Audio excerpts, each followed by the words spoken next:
Man, ain't no way I'm finna listen to you spit with your PDF supporting for you finna get clip. Idiot poses wise when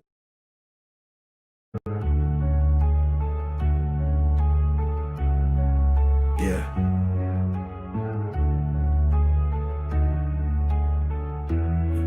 Watch your head down, yeah. Watch your head. Watch your head down. Just get. Watch your head. Watch your head. Get out of here, man. Get out of here. Get out of here. Get out of here. Watch your head. Get out of here, man. Get out of here. Get out of here, man. Get out of here. Watch your head. Man, ain't no way I'm finna listen to you spit with your PDF supporting for you finna get clip. Idiot poses wise when truth approach you. Close your eyes, hold the lies, and show your pride is oversized in your replies. Trying to teach, but you only came to preach. Lying about Jesus, who you think you finna reach. In your speech, I hear the weakness, that's why you won't shut up. Demons in your ear, convince you to be evil is what you disagree. It's history, too late to change it, it's a thing. Wins ain't free round here, bro. When you speak, I'm listening. So if you think you finna be hitting me with your wizardry, convincing me to give a free platform, you're tripping, G. I don't mince words, I don't get purrs who don't deserve the way. Why don't you learn? You've shown you've earned it, so deserve your fate, and so discern what happened here, and so you learn your place. I know it burned, but grow and turn from falsehood into grace. Watch your head down, yeah. Watch your head. Watch your head. Watch your head down. Just get. Watch your head. Watch your head. Get out of here, man. Get out of here. Get out of here, man. Get out of here. Watch your head. Get out of here, man. Get out of here. Get out of here, man. Get out of here. Just pay close attention, that hateful ambition is why you done failed your mission. Your faith is a prison that makes you a victim, that's why you ain't breaking my rhythm. You ain't finna get in, my spirit is sealed. Don't know your God, can't say if it's real. To me, he sound awful like Satan for real. Trying to convince me he made us to kill. What are you, stupid?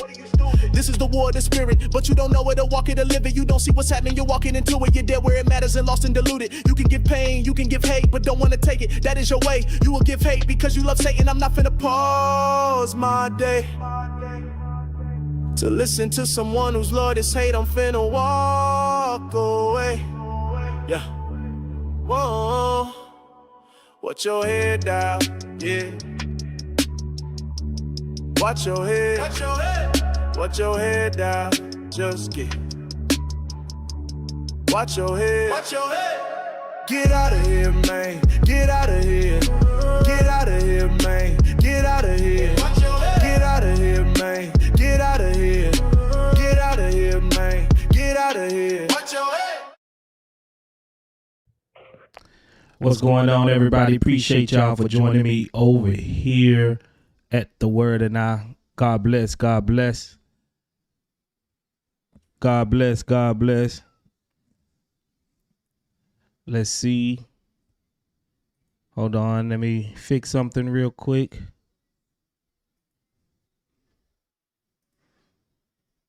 Let me fix something real quick.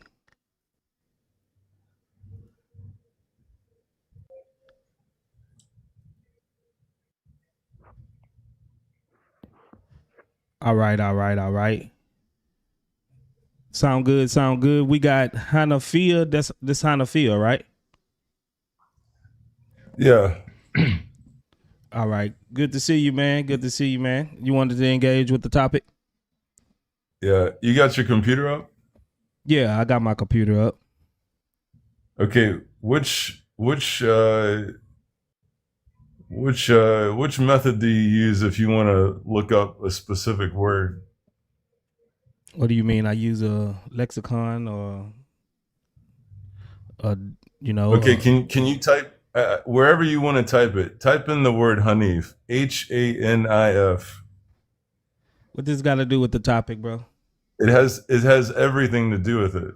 Everything. And when you find the definition, then you'll see how it pertains to it. Yeah, it's a pre-Islamic monotheist who reject polytheism. Okay. And is that what you was looking for? Yeah, that's exactly it. But then who does it say that it's ascribed to? before the Quran was revealed? Hanif Mohammed. No. Even before Muhammad. This is what it says. It says Hanif has several meanings, most prominently in Islam, referring to pre-Islamic Abrahamic monotheists who reject polytheism. The word is also in Arabic given name, surname, with notable individuals, including the writer Hanif, Abdul Rakib, the cricketer Hanif Muhammad, and the UN official Navid Hanif. Yeah, those don't matter. Yeah, it's important. It's important that it points to the Abrahamic monotheistic belief, because it is in the Quran. It's referred to directly as the religion of Abraham. Okay. Yeah. And so these Hanifs that were walking around, I mean, they have names. You know, they were people. Some of them disagreed with each other. But these were the people that had monotheism through Abraham and Ishmael. So this is exclusive of even the previous holy books of the Injil and the Torah. How can you prove this? Well, the Kaba itself, started off as the Kaba. Yeah, the Kaba itself started off as an altar. Okay, can you prove outside of Islamic literature any other Abrahamic faith referencing this Kaba? Yeah. So I mean, Flavius Josephus talks about it. He talks about the Kaba? Yeah. Okay, you said that it predates the Torah in the Injil. That's what you claim. No. I said that the Hanif religion predates the Quran. Okay. And? Yeah. And you said the Kaaba is your evidence. Yeah, because we know that from Genesis, Abraham built 5 altars. Can you show me was any one of them in the Arabian Peninsula? The Kaaba, that's the one that was in the Arabian Peninsula. That's just a claim.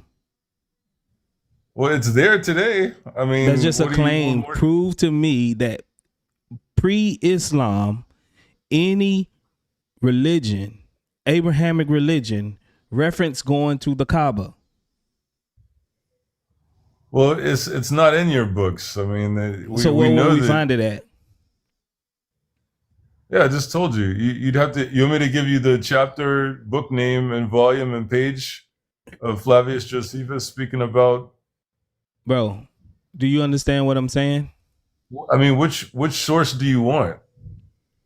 What source do you have besides one that's by Flavius Josephus or something? Because if this, this religion, the Kaaba was built supposedly 1,000 and 1,500 years before Josephus, correct? I don't know the exact date, but yeah, it was built before him. It was built before him. Can you show us David or Ezekiel or any one of these previous prophets going to the Kaaba? Okay, so then you're asking me to go to the Torah. Did Moses go to the Kaaba? No, he didn't. Okay, so what was the earliest prophet that went to the Kaaba? That would have been Abraham and Ishmael. So Moses come after Abraham. Bless you. Say what? Moses, bless you. Moses came after Abraham. Yeah. So Moses went to the Kaaba, even though Abraham built it. Yeah, why would he? Because Moses this is the most holiest site. This is the most holiest site, and all of the previous prophets went to the Kaaba. That's a claim that the Quran makes. Well, that your literature makes. Well, it would have been a holy site for the Nabateans, or or Nebaioth, Prove who it. was the second son of Ishmael, or Kedar, or some of these people. Prove any reference outside of your Islamic literature that reference any of these previous prophets going to the Kaba.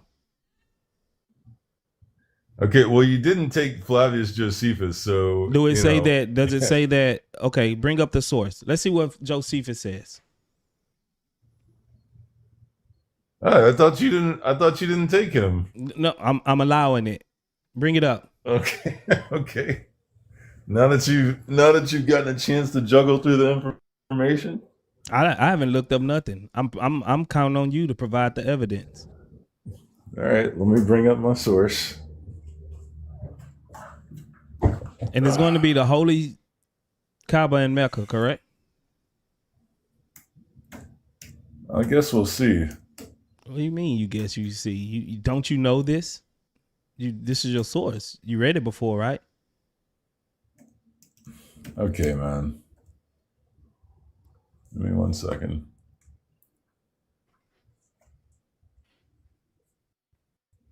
If you haven't already, go ahead and tap the like button on YouTube. Go ahead and hit the screen and tap the screen on TikTok. Hold on real quick.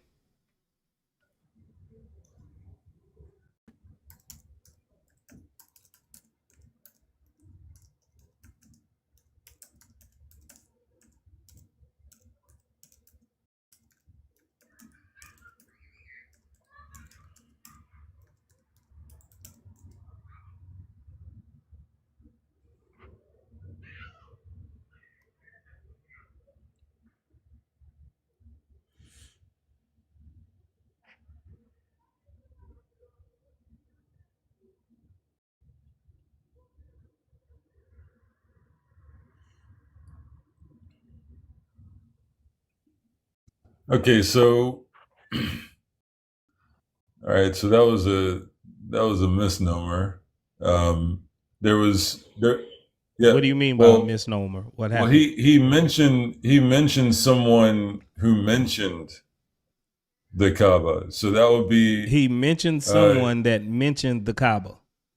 right. There was a reference that I read to someone who mentioned it, so it wasn't him exactly, but I have a first century BC citation here from Diodorus Siculus. Put it on the screen. And you want me to open my camera? Yeah, put it on the screen. What are you laughing for? Why would you allow me to put something on the screen? I'm suspicious. What do you mean? I'm suspicious that you're just making stuff up.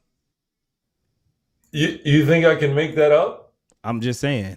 Put it on the screen. Okay. Give me 1 second, because I'm gonna get the PDF. When was this written? First century BC. Okay, and it mentions. Hold on. And though it mentioned that the previous prophets went to this like Hajj. Why would it need to say something about Hajj?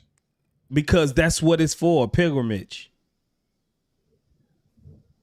Why would you think that a Jew would go to an Arab altar? Wasn't these Jews, these previous prophets, Moses and Ezekiel and Daniel and David, they was Jews, correct? They was Israelites, right? Yeah, what about they had their own temples? David had a temple to worship from. Why would he go to Arabia? It's the most holiest site, correct? To the Muslims. Oh, so David wasn't Not to a Muslim. the Jews. Huh? David wasn't a Muslim. Oh my God. So now you just said to the Muslims. Games. You just said to the Muslims. Oh, so David wasn't a Muslim then. Is that the point that you like to make, or are That's we the still point trying you to just prove? made. You just said it's No, important to I the never. Muslims, No. not to the Jews. I never said. You said, "Oh, so David's not a Muslim." I didn't say that. You So I implied don't it. want to go off into petty territory. Don't be. No. Let's not be petty. You implied that No, I didn't. all of the previous prophets are Muslim, No. I correct? never said. Hold on. I'm still talking about the Kaaba. Hold on. I know, but isn't the Kaaba the most holiest site that all of the previous prophets went to? To made Hajj. The Ishmaelite Arabs. So are you saying, Abraham. hold on. So are you saying that no Jewish Israelite went and took Hajj to the Kaaba? The Jews came 800 years after Abraham. What would they be doing in Arabia? The Kaaba's there. So what? Where does it say? Where does it? No. Where does it say? Are you being serious, Hanif? No. Where does it say that Moses went to the Kaaba? So you don't think that in your It doesn't matter. Hold what on. I think. If I find anywhere within your Islamic corpus that it says that all of the previous prophets took Hajj to the Kaaba, what you gonna say? Go for it. Okay, give me a second.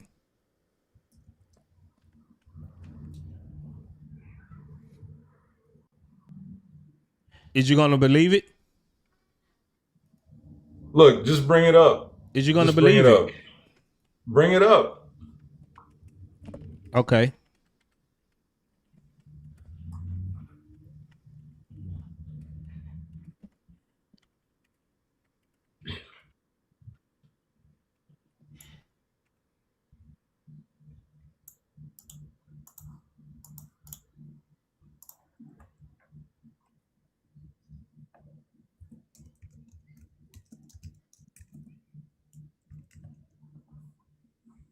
All right, let me see.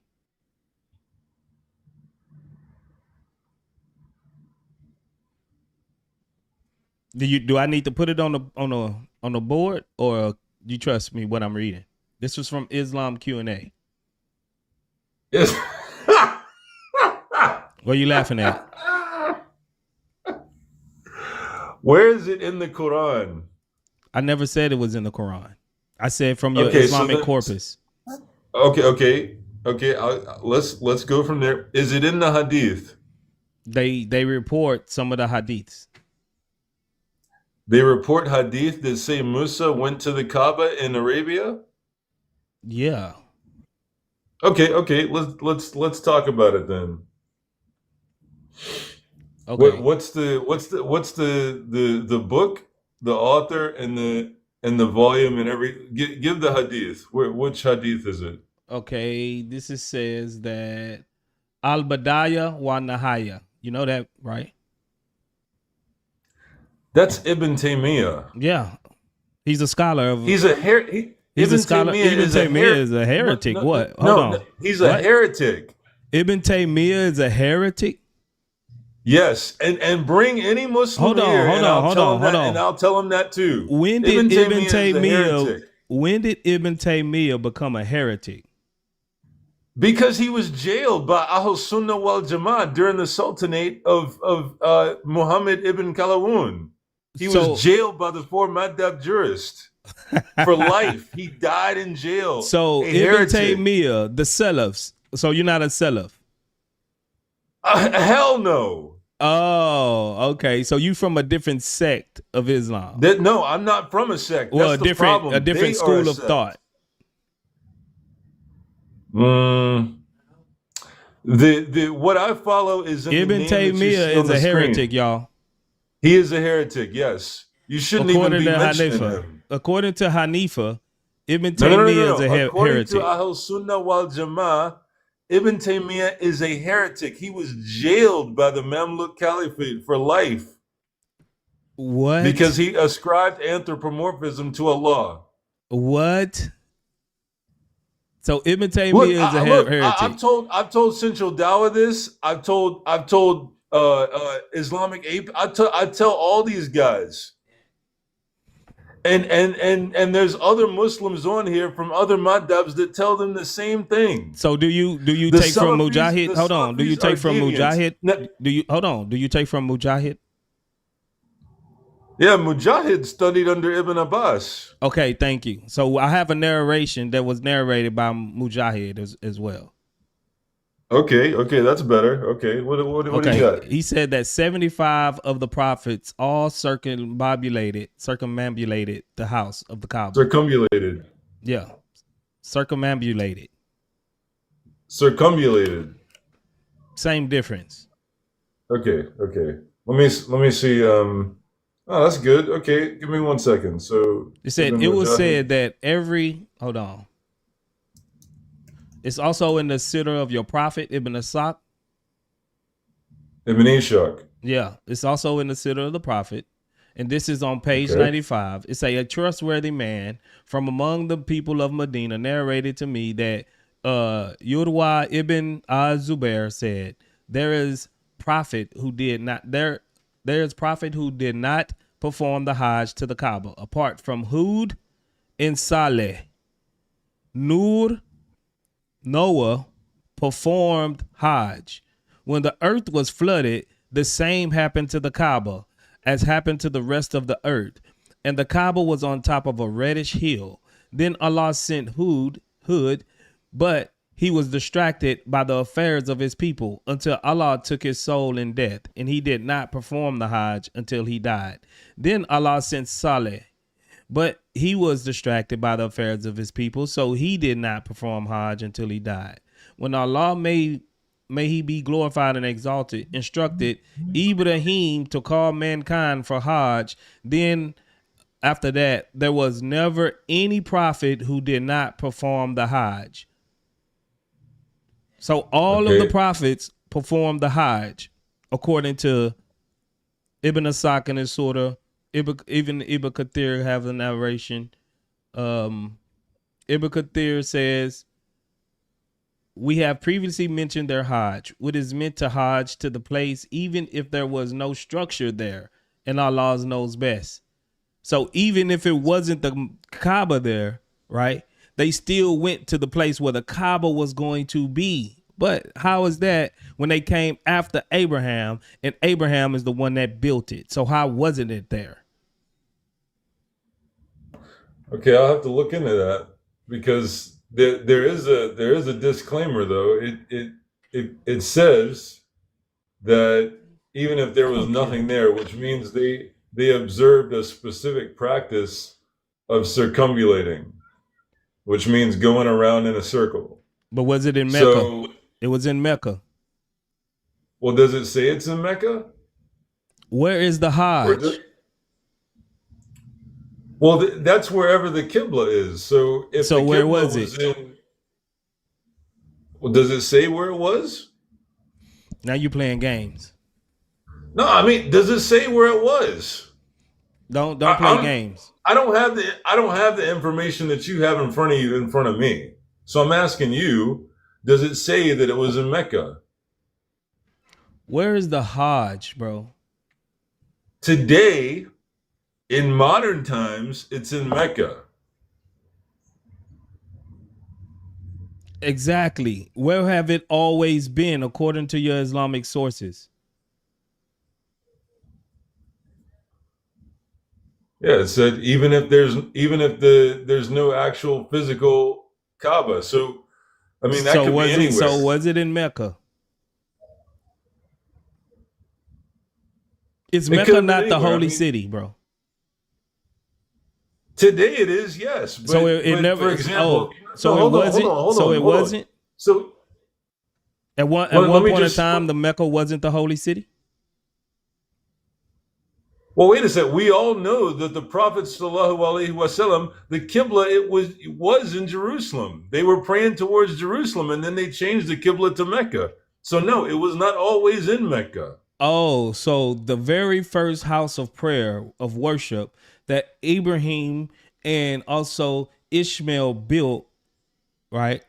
It wasn't esteemed in that point to where all of the preceding Israelite prophets had to go.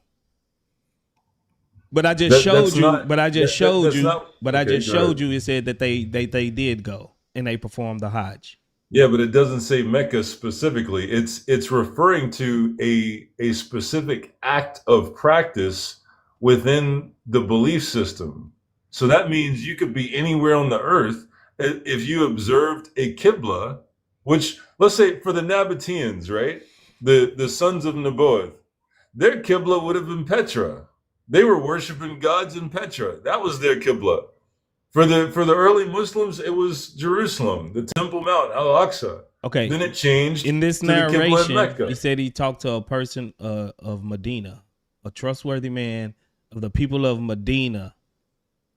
Okay. So they had a Hajj in Medina. Well, that's just where he got the narration from. I mean, that doesn't mean that there was also a Qibla in Medina. What's being discussed is that the prophets observed a specific practice, right, around the quote unquote Kaba. That's relative to wherever it is that they were, or wherever it was that they built an altar or a place to worship God. That's all. That the geography is relative, but the concept is that they performed tawaf, they performed circumambulation.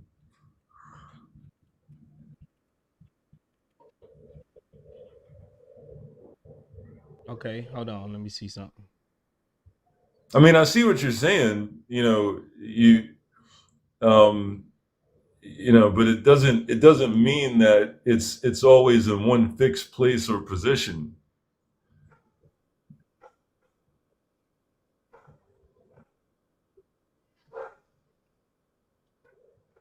I don't see where it says anything about the house or the Mecca in any other place.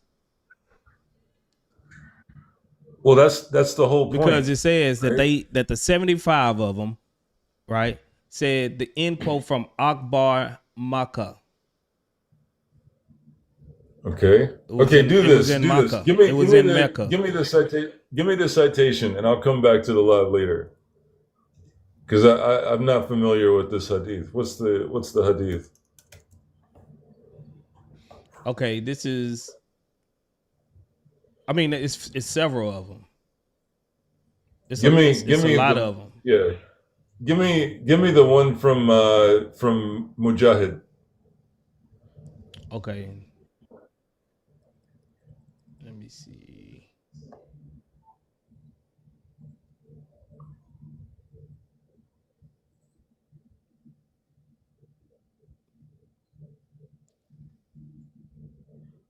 It says from Akbar Makkah. That's just all it says. It says, it was also said that 75 of the prophets performed Hajj to the Kaaba. It was narrated that Mujahid said 75 of the prophets all circumambulated the house, end quote, from Akbar Makkah. 1 of 45. I guess it's page 1 of 45. I don't. It doesn't give you a book or what is it? Akbar Makkah is a book? I've never heard of this. All right, I'll try to, let me see if I can. Look in the Ibn Asak book too. Ibn Asak in the Asira, it's page 95. Yeah, Sirah Nabawiyah. Yeah, it's in page 95. Okay. All right, let me look into this and I'll come back up. All right, bro. And then we're gonna deal with our topic when you come back. Okay. All right. Because I let you shift, but but it's all good. You can come back and we'll deal with the topic. Okay. All right, bro. Right. Big Hemi. What's up, man? Salam alaikum, the Muslim. What's up, the word? How's it going? Salam Amasi to you, bro. All right, Muslims need the Bible. I just wanted to say one thing, man. I mean, you quoted him the Qur'an that Mecca was the first, and Mecca was the first place that was built for worship, and that's the Kaaba. I just wanted to clarify that the Qibla might have changed the direction that we pray, but the actual house of worship that people circulated, that has never changed positions. Well, you're not arguing with me. I tried to tell him that. He said it wasn't. You Yeah, I arguing with don't know. him. You arguing with your Muslim brother, not me. Because I told him that, I didn't I? got you. Yeah, I was trying to tell him not to speak upon something if he doesn't know, but I guess he wasn't reading the chat. Yeah, so I tried to save Yeah, him. man. So you're saying that Muslims need the Bible? Yeah. Okay. Are we talking about the Bible that Jesus taught out of, or are we talking about today's Bible? It's the same, one and the same. The one Jesus taught out of was Revelation. It's The one that we it's have one today and the is authored. same. It's the same. So you're saying that the Bible that we have today that authors is the same Bible that Jesus was teaching out Yep. of. Yep. That was Revelation. Yep. Can you want me to How demonstrate can to it you? be You want me if to it has demonstrate to you? author? I can even say But that you are need you our referring to the Bible. verses in the Quran that I can even give you that you need our well, Bible. I get where you're coming from. You're going I think you got a bit of a lag. okay. I know what verse you're referring to. I'm in not the referring Quran, to the any verse. All right, hold on one second. Yeah, you got a lag. Okay, Bro. you could. Okay, go ahead. Go on. Can you hear me now? Yeah, I can hear you. Right. So did hey y'all, why y'all muted speaking Muslim? Did he do something? If he wasn't blaspheming, No, just let him leave him here. I muted myself. No. I'm talking about somebody in the chat. So Okay. can you prove that Muhammad is in line with all of the previous messages without using your Quran?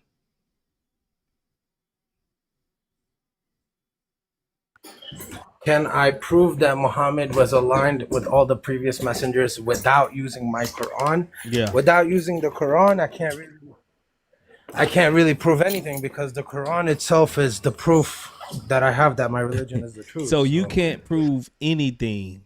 So do Islam claim that it is the final revelation of the previous revelations? Yes.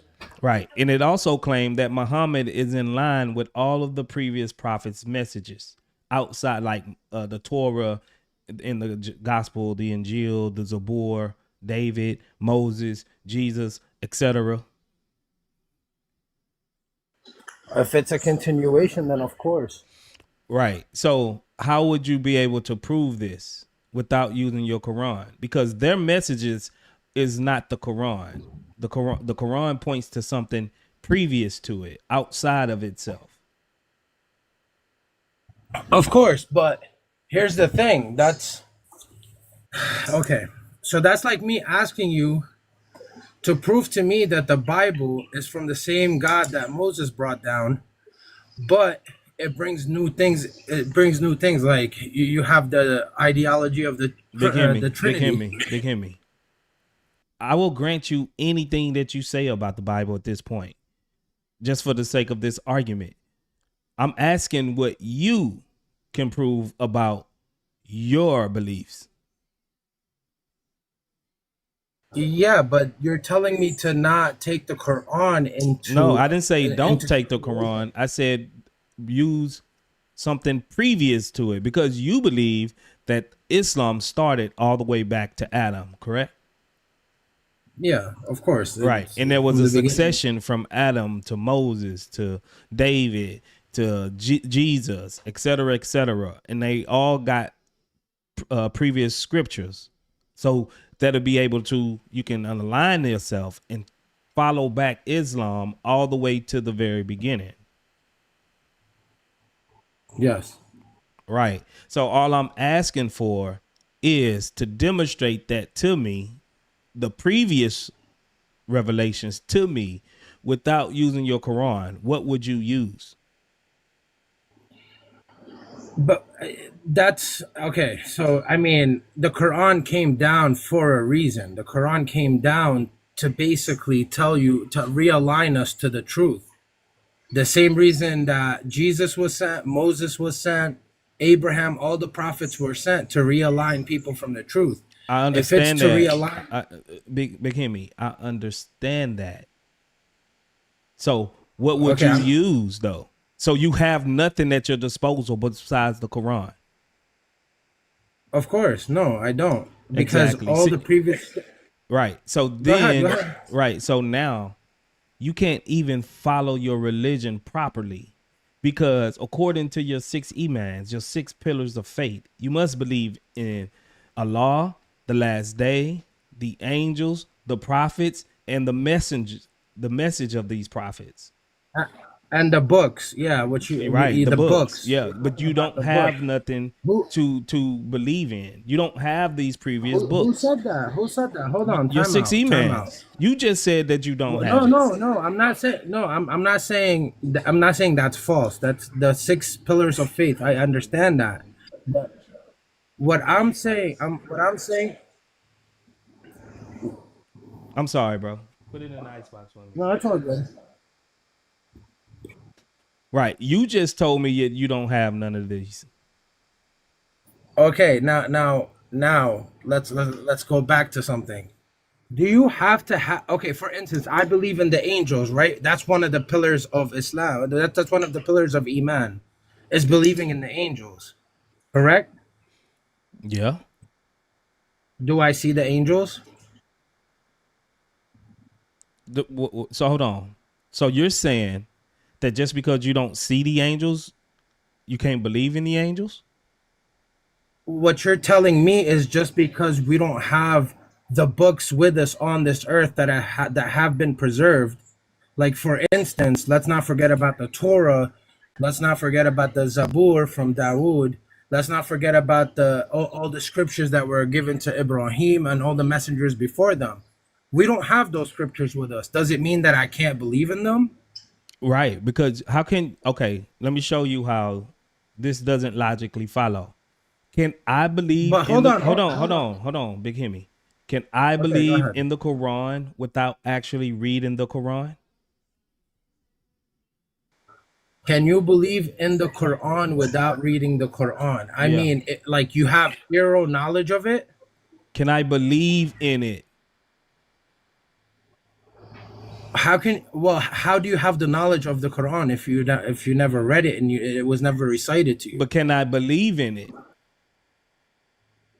I mean, you're free to believe in whatever you want. Does it logically make sense? No. Exactly. I get what you're saying. Thank you. But Thank hold you. on, hold on. So hold on. Hold on. Let me just put Go ahead. let Go me put ahead. a bow tie on this. Punch your point. So Yeah, go ahead. Go the ahead. reason why it doesn't make sense that you say and Muslims say they believe in the previous scriptures, right? In the previous message, and they haven't never read it because they don't have it no more from your so you can't efficiently be a complete Muslim because part of your 6 pillars of faith is gone. Now you only have 3 pillars of faith now. Or 4, let's say 4 pillars of faith because 2 of them you can't verify. According to you, I have 0 because I can't see God. No, that's not what I'm logically, I saying. can't. We're talking about something Hold that on, was hold on, physical. Hold on, let me Big Hemi. explain. Let me show you how this is a false equivalence before you go on. We're talking about something that was physically here, that was tangible, that we can read. We're not talking about But was it some preserved? spiritual being. We're talking about something that was Okay. here, that was actually physical, and that was written down, that we can actually read, that was tangible. But it wasn't okay, but you understand. So, host, I respectfully, I know you understand Islam, and I know you know that in Islam we believe that those books existed at their time, but are no longer valid in our religion because they have been changed. And yes, they do hold truth. The ones that exist today, like the Torah and the Bible, do hold certain points of truth. But since they've been altered, we don't know what the truth is and what has been altered. Okay? So it is so my for my example, how can I believe in an angel if I never seen one? It's simple because I don't believe in my religion because I see angels. I believe in my religion because it was proven to me to be the truth because we own the Quran. Okay, but Because we have the but Quran. listen, Big Hemi, you have certain pillars of faith, right? And the pillars of faith that you have is that you must believe in the previous scriptures. And you can't believe in them, just like Previous. how you asked me, like how you just asked me. Well, how can you believe in the Quran if you never read it or no one ever recited it to you? Exactly. Have anyone ever recited to you these previous scriptures in their uncorrupt form? No, but here's Exactly. So you but you can't be have to a understand, full Muslim, Big Hemi. host. You have to listen. I know you are a very smart guy, man, and I know the point that you're trying to punch through as well. But you have to understand this. I believe in Prophet Ibrahim. I can't see him. So let me ask you a question. Why would a Muslim believe that Prophet Ibrahim existed? I don't know why you would believe it.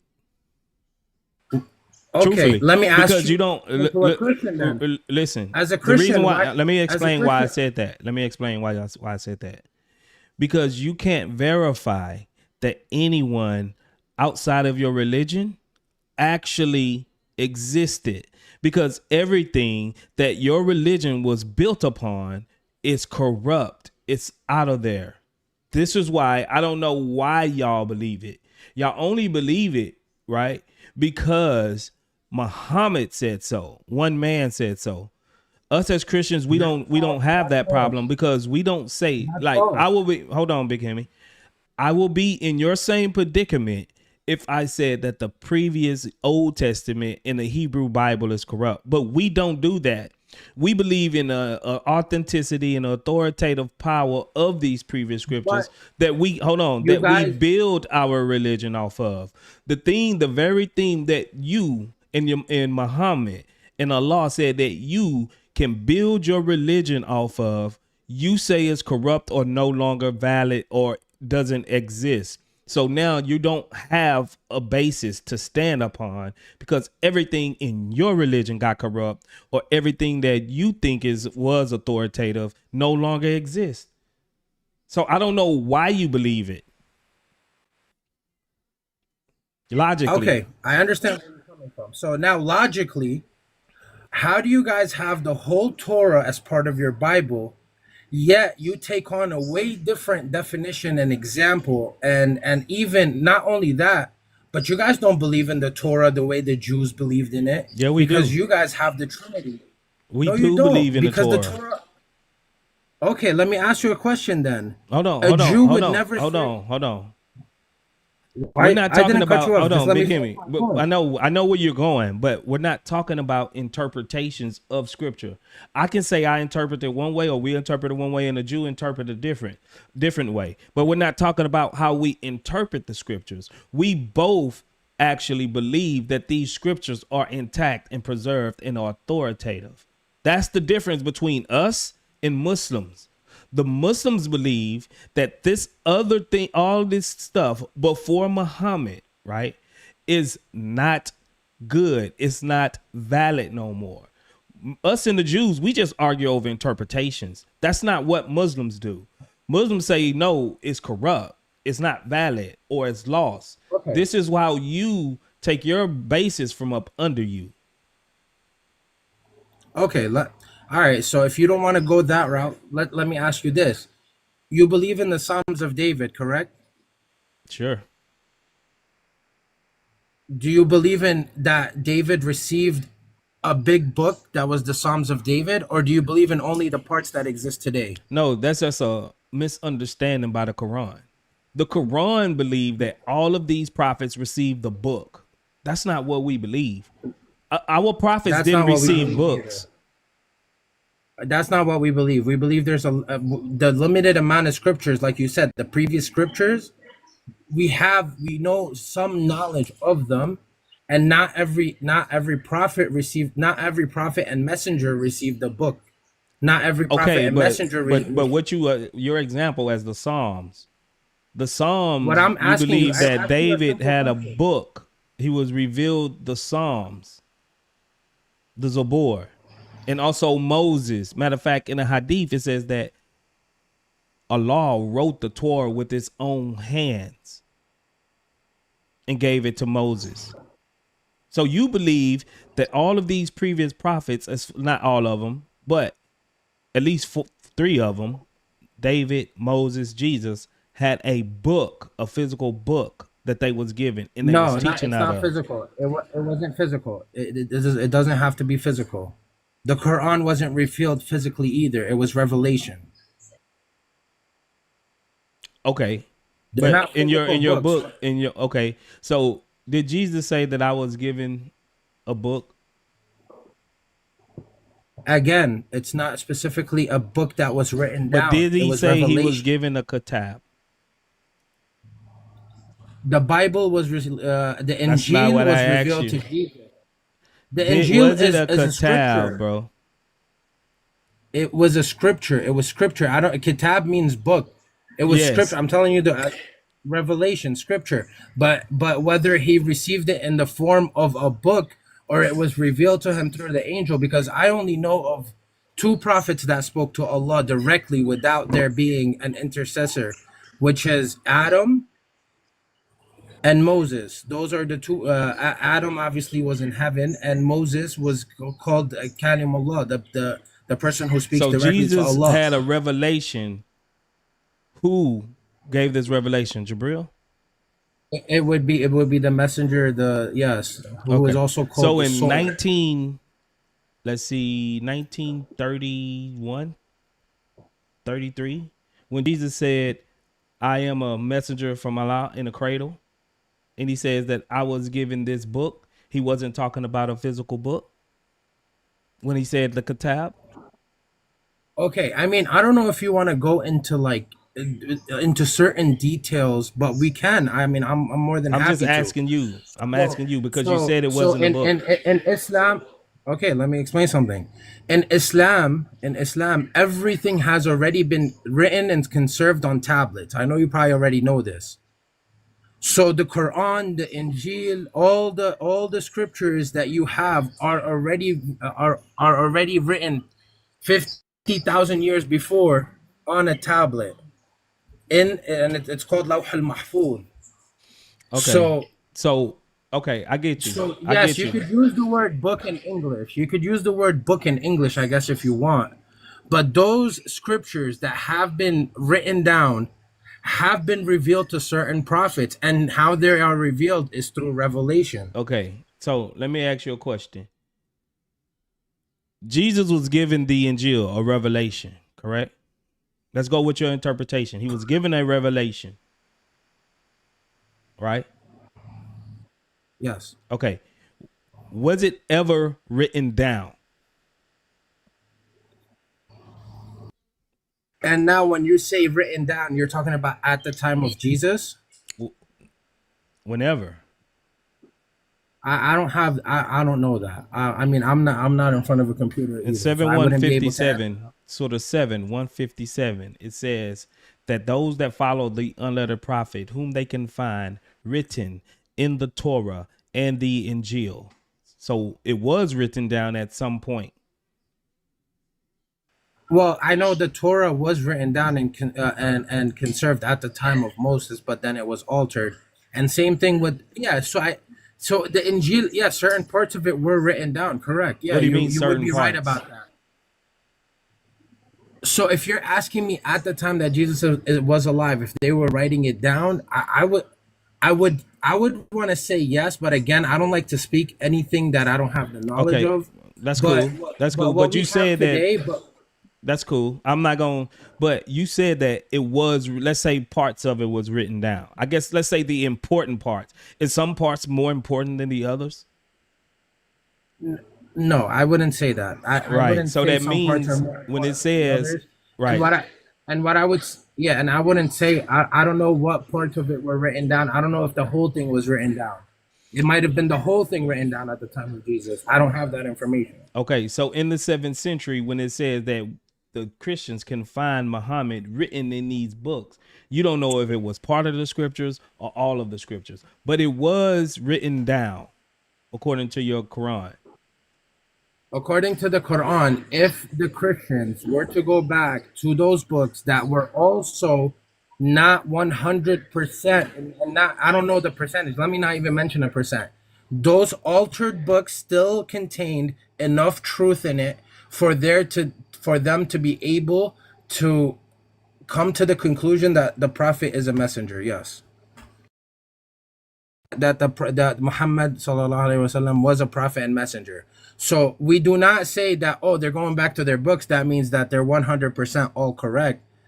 But there's enough truth in those books for us to understand, and for them to come to the conclusion to that prophet, the Muhammad sallallahu alaihi wasallam was a prophet and messenger.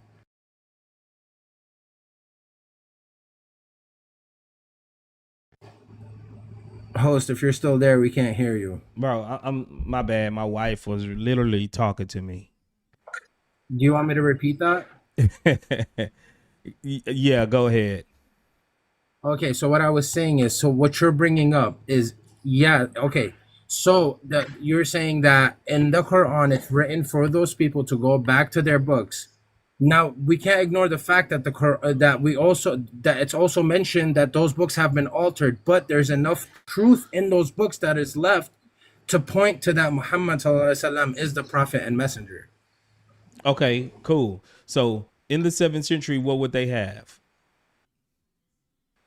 Who would have wrote it? Who would have wrote it? It would be what's left over from the teachings of Jesus, which is the Bible. And okay, so they would have had. So they would have had Matthew, Mark, Luke, and John. If that's what they had, that's what they had. I don't have knowledge of that, but if that's when it was written, and if that's the Bible that they had in that land at that time, and for Christians at that time, then yes. Oh, thank you. So you just proved the backdrop. Y'all need the Bible because according to your 6 imams, right? Hold on. We don't need the Bible. Hold on. Hear me out. Go ahead. The way you verify that your prophet was to come is through the previous scriptures. And according to 7, hold on. This is your history we're talking about here. And according to 7157, we can find Muhammad written in these previous scriptures.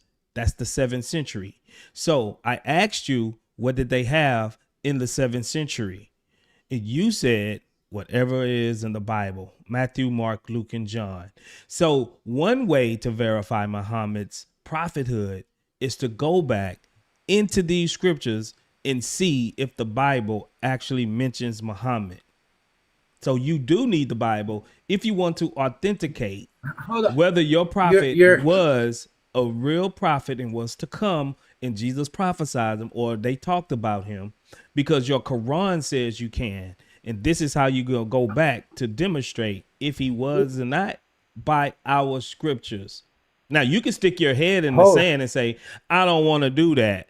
That's not how I verify my religion. Well, now you just caught in a circular argument and you just leaning on. No, I'm not. Yeah, you are. Hold on, host. You said it yourself. You said the words yourself. You said one way to verify. And then you go back and say, I need to.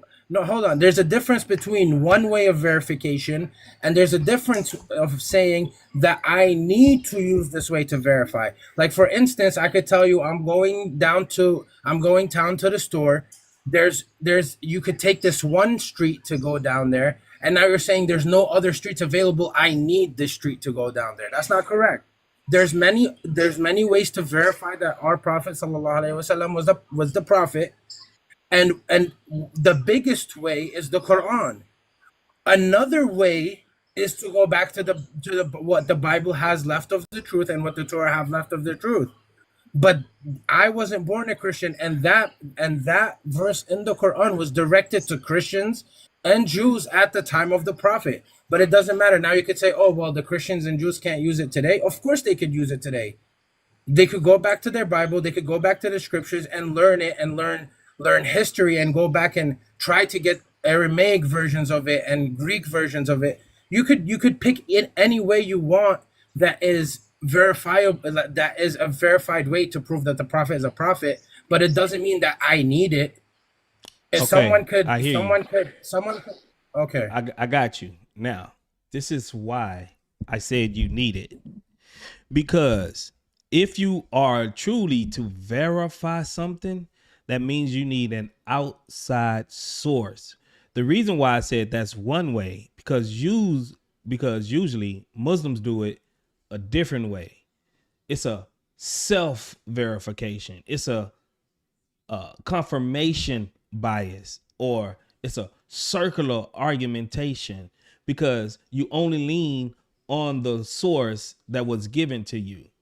But if you want to do a real verification test, that means you must have something outside of your Quran, evidence wise, to prove your Quran is actually telling the truth. Like if I That's go to false. court, hold on. If I go to court, right, and they say you're convicted for this crime, how do you plead? I say I didn't do it. I'm not guilty. Then the judge say, what is your evidence for it? And I say, me, myself. I said it, right? So that means I'm not guilty. I don't bring nothing else outside of myself. I don't have no other witnesses or evidences to show that I'm telling the truth. I'm going to jail, right? So this is how you do true verification, because you need something outside of yourself to verify what you're saying is true. Now, I know why you do it theologically, because your presupposition is that the Quran is true. So you're going to lean heavily upon what the Quran says. But if you want Why do to I believe that be the Quran is truthful, true? give me 5 seconds. If you want to be truthful to yourself, you must use the secondary source that your Quran actually tell you can use to verify the authenticity of your Quran. But most Muslims don't do that. Okay, all right. That's a very valid point. But let me ask you something. Why okay, why do you think I believe that the Quran is the truth? Because you believe in one man's testimony. You believe Muhammad is a That's not prophet. Your presupposition is you believe that Muhammad is a prophet and everything that he spoke was given to him from God. But that's not what I'm so talking about, because Muhammad said so. This is why you you believe it. answered. Hold on. But you're answering your answer. Okay, I asked you why you think I believe Islam, the Quran is the truth, and you answered like you know why I believe that the Quran is the truth. But the truth is you don't know why I believe the Quran. So why would you It does. answer? This is why I said this, because your Quran gives you a way to verify the authenticity of your Quran. And it all relies Okay. upon the previous scriptures. It says that No, it Allah, does. No, it hold doesn't. on. I'm about to prove it. It says that Allah in Surah 3:3, I have sent you the Quran in truth, verifying the previous scriptures that came before it, the Torah and the Injil. OU 1094, OU Muhammad, if you are in doubt about what we have revealed to you, then go back to the people that was reading the scriptures before you. Another verification test. 7157, those that follow the unlettered prophet who they can find written in the Torah and the Injil. That's another verification test. Your Quran sets up the verification test, what you can use to know that your prophet and your religion was actually to come and was spoke about previously. But Muslims, they don't take that verification test that the Quran actually said. What Muslims do is go off of presuppositions that my prophet is a prophet, so everything that he revealed or what everything he said is true, and that's all I need. But your Quran doesn't say that's all you need. The Quran already know that you're a believer. There was going to be believers in Muhammad, the mu'mins, but it also says that this is a outside, because Allah, he's God, he's smart, supposed to be. Supposedly he's smart. So he know you're going to need other secondary sources to back up what Muhammad says. And how do he do that? You lean on the other previous scriptures, because the previous scriptures is what can verify and get you out of a circle and get you off of this hamster wheel. Instead of going around and round and chasing your tail, you can go to these previous scriptures and you will see that Muhammad was to come and Islam was prophesied. Allah set this test, but Muslims throw it out the window once they say that's corrupt. We don't need it. All of these things, we don't need it. All we need is Muhammad and the Quran. Your God doesn't tell you to do this. Your God tells you you can go back to these previous scriptures and they would show the authenticity of the Quran. Okay. All right. So I understand what you're trying to build here. But remember that the Quran was revealed in a certain order. And early on, when the Prophet sallallahu alaihi wasallam was getting revealed things, and I know you know the story about Khadijah when Angel Gabriel came to him, and when the Angel Gabriel came to him and went he to went to her Wartica. because he Yeah. was married. Yep. I know you know all of that already. Yeah. So, by the way, side note, just so we could understand where I'm going with this. Prophet Ibrahim had asked God in the Quran to show him how he brings the dead back to life. And then God told him, do you not already believe in me because I am God? He said, yes, but for my heart to be at ease. Okay. Now what I'm gonna say to you now is that those verses were revealed to the prophet at the time they were revealed to him for a reason for him to have knowledge. Now, from my point of view, why I believe in the Quran, I'm gonna use from Surah 59. Chapter 21. It's a circle. I know No, what you hold on, let me Big get to the Hemi. point. I know why you Go ahead. believe in the Quran, because you believe the Quran is true. I know this. You don't have But to why give me do some I- surah. but you You don't still have to haven't- hold on. You don't have to give me a surah. Oh. You don't have to do none of this. It is a circle. I'm asking you, It's not how a do you circle. hold I'm on? trying to Yes, get it to the is. point. Yes, it is. Host, Hold on. Allow me Hold to on. speak. Big I let Hemi. you say Big your point. Hemi. Big Hemi. You're not even letting me Bro, speak. Go I ahead. already gave you that it's the Quran. So you don't have to bring me a certain verse out of the Quran. I know you believe the Quran is true because the Quran is I'm true. not bringing- This I'm is not the circle bringing you that a you're verse in. from- What I'm asking you, Hemi, how do you break this circle? How do you get out of it? I'm trying. The reason I'm bringing you this verse isn't to prove that the Quran is true in any way. Okay, You're bringing I'm this verse. You to- said you're bringing this verse to let me know why you believe in the Quran. Yeah, it will And help you that's a understand circular why I'm argument. saying it. It's not a circular argument because you're going to understand after I go over I'll tell it to you from the beginning. Number one, I believe that the Quran could not have been written by a man. It's impossible. I studied it. Presupposition. It doesn't matter what. So at the end of the day, host, respectfully, you believe in the Bible for your reasons, and I believe in my religion for my reasons. If I tell Your you, reason okay, Big depends on- Hemi, if I tell you I believe in the Bible because the Bible said it's true. I tell you, that's not a good reason to believe in the Bible because that's just faith. You see? Where You see? That's what I'm talking about. As soon as we But I flip don't the have logic, faith. hold on. You just now you realize it. As soon as I flip it around and I say I'm doing this because I just believe the Bible is true. Then you say, well, didn't I don't say think that's a because good it's enough true. reason. But it's sufficient for But you you're- to do it. No, it's not. No, it's not. You again understand what I'm saying. What I'm saying is I believe that the Quran is true because it's impossible for a man to have written it. When I mean impossible, if you look at the literacy of the Quran, if you look at the miracles or the prophecies of the Quran that have came true, it's impossible for a man to know that. And I know you guys will start using other examples, but even certain certain things that we study nowadays, the Quran has mentioned it, where it's impossible for a man in the middle of the desert to have known that knowledge. Just allow me just 10 more seconds just to go over the verse that I wanted to mention, because it's not a verse that will prove anything. You're a fraud. But the verse goes, would have certainly seen it humble and torn apart in awe of Allah.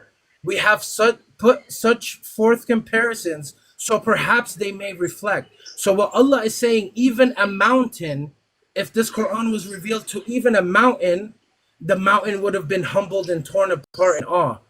So what I'm telling you is, I'm a human, and I have been humbled and torn apart in awe because because of the Quran, not the message that it brings, but the way it's written, the knowledge that it brings forth to you, and many other things.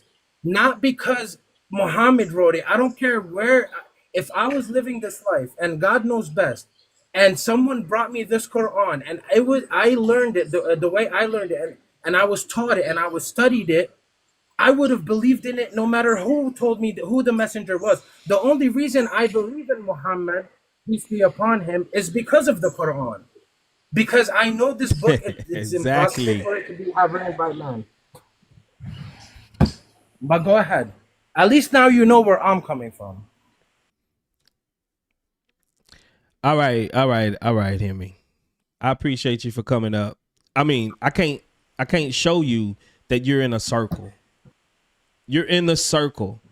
If this is how you, right, feel comfortable verifying your religion because of what your Quran says, and it's just a big circle, then that's on you.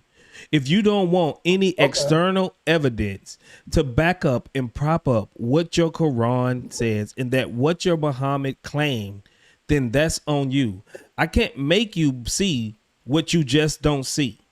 All right, so that's on you, bro. I got to get, to the next guest, but the host, let me just ask you a simple question. If you were to see Moses split the Red Sea in half at that time, would you have believed in him? Sure. Okay, what I'm telling you, and this is honestly, I'm talking to real man to real man. The Quran itself, when you study it enough, you'll understand what I'm saying. And study the literacy. Why could no man have produced a book that's this literate until this day? That's subjective. No one has produced it. That's subjective. How is it subjective? That's you could subjective. learn language. That's subjective because that's there's other Arabic speakers that think the Quran is incoherent, that it's all over the place. That's just subjective, bro. That's just like beauty is in the eye of the beholder. I can look at a painting and I can say that's crap. You can look at a painting and you can say that's beautiful. You can read something, you can be like, oh, that's gorgeous, man. That's eloquent. I can read the same thing and I can say that is trash. Can I ask you a question now? That's subjective, bro. I would like to rebuttal that because I don't think it's subjective at all. I think of people course who you believe study in literacy, it. No, hold on. But you have to understand my point. No, it's not because it's blind faith at all. There's people that study literacy. I would like for you, and hopefully you'll have this by the next time I come on here. Bring me one person who studied literacy who says that the Quran is not beyond its time. Not only beyond its time, but it's beyond humanity. That this Quran could have been written by anyone. Bring me one person in literature that says that this book of literary work is not a miracle. And that's it. So what about all of the previous stories that we find in Jewish literature, and all of these stories like the sleepers of the cave, 7 sleepers of the cave, Jesus wasn't crucified. All of these literature that we can find pre-Muhammad and your Quran already existed. Is it a miracle just because Muhammad took these same stories and made them look good and sound good because he rhyme schemed them and he rapped it a little bit? So now, that's a miracle. But we can find these same stories pre-Islam, pre-Muhammad. Host, I think you're missing what I'm saying here, and I don't think you're understanding the depth of what I'm talking about when I say literate. Okay, I don't know if you have any knowledge of the Arabic language, of the usage of words, of the power of words when you put them in certain places, but I think it would be It's beneficial for you to subjective. understand. It's subjective still. Again, it's not subjective. That's just like I'm You're saying. not. That's just like That's me saying. That's just subjective, bro. yeah. Hemi is super. Can Is you let super me finish my subjective. point? Can you Hold just? on, hold on 1 second, cause like I've been sitting here listening, bro, and I think once it got to a point where you understood that, or maybe you did, maybe you didn't, but I thought that there was an understanding that you yourself realize that you are in a circle, but you want to deny that you're in a circle, and then now we can see that you are validating the Quran based on a subjective reasoning when Word just tried to present you with valid evidence that Muhammad is not a true prophet because he's not in line with the history he claims to be in line with. Now we shouldn't The we shouldn't word. we shouldn't go back to a subjective understanding because we It's don't not see the subjective. we don't see the Quran the way you see the Quran because It's we know no. the Quran is false. Okay, but let me explain something to both of you because you're saying I'm in a circle. It seems like you guys are going in circles. I mentioned one thing, and both of you are like clueless to what I'm talking about. There, in language in general, there is something called literacy. Literacy is the ability to convey information in such a manner that is so accurate, and people over time have perfected literacy. You have the uprising of languages and you have the downfall of languages. What I'm telling you is the pinnacle of literacy is the Quran. I'm telling you to bring me one person that has studied, because you guys obviously don't know what I'm talking about when I say literacy. Bring me one person. Literacy is not subjective because it is something that is studied. If you guys do not know about studying literacy, I can't teach you because I'm not a literacy professor. But languages are tools that are used to convey information, and to perfect that tool, you need to perfect the language. And what I'm telling you is that the Quran is the perfect literary work. And it's so perfect that a man couldn't have written it. But you guys aren't understanding me because you guys haven't gotten into that subject in your life, maybe, or maybe not studied it. But it's definitely not subjective. I know you keep using that word subjective, and that's why I read you the verse that even if this Quran was to go to a mountain, it would have been humbled. That's to show you how much the Quran is a miracle. That means that just like how if you would have saw Moses split the Red Sea, I'm looking at Moses splitting the Red Sea every day by reading the Quran, not because of a subjective thing, but because of something that every individual could go and study, and that's called literacy. Literacy is a study. It's taught in colleges. It's taught. It has master degrees, and it's something Okay. that could be studied. Let me ask you a question. These scholars that research and study literacy, do they ever have disagreements on whether this work is great and this work is not great? Or do they all Brother, come there to the, are. hold on? Or do they all come Go to ahead. the agreement that everything that they read, they agree with? This is not good, but this is good. Every one of them. There's no, friction in between the two or difference of opinions. So this is a question that you would have to research and go into the depth Bro, of. no, you the one that's bringing Because this up. there's You're bringing this up. So okay. If you want to hear, bro, if all of these people that study this literacy, these scholars that knows literacy, will all of them come to the conclusion after they read, let's just say, Shakespeare or some type of literary work, that all of them will agree that this is just phenomenal, or all of them will agree that this is trash? every single one of them would agree that this literary work is beyond, not only beyond its time, but it's something that it's impossible I'm not for a human talking to about have the written. Quran.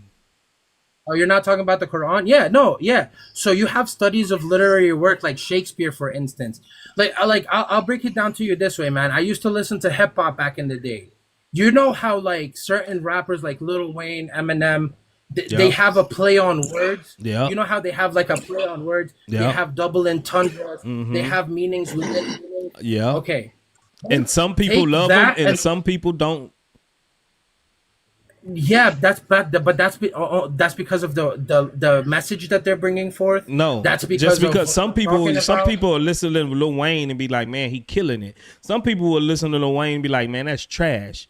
Or some people will listen to JC and be like, Jay-Z, man, he killing it. Okay. Some people will listen to it and be like, man, Jay-Z, he off on that one. That's trash. It's the Ve- same. This is very why I'm good telling point. you that this is subjective. No. Host. Hold on to that point. That's a very good point. Now, let me ask you a question. If someone studied literacy and understood the double entendres and all all the information that these two rappers put into their rhymes and work into their rhyme schemes, even if they don't like it, would they appreciate it because of what they're doing? That's subjective. I don't know. What do you Brother, mean That's big subjective, Himmy, bro. big Himmy, Hold big on, Himmy, hold on. big Himmy. It's all I hope subjective, you're bro. not big Himmy. I hope you're not making the assertion that, like, for example, like you're mentioning maybe like an Orientalist, right? Like someone who studied language and etc. Someone who studied literacy, yes. Right, right. Okay, cool. So I hope you please don't tell me you're up here making the claim that scholars who studied language have not made claims against the Quran as far as its inability to be lacking in the field that you're claiming right now. Or is that what you're saying? Because if I pull up names right now, are you just gonna who are they and what are they and just deny them? Because I'll go do the research right now because I know of scholars who have made claims that the Quran is not a linguistic miracle, and these are people that are studied in the field. And what are those scholars?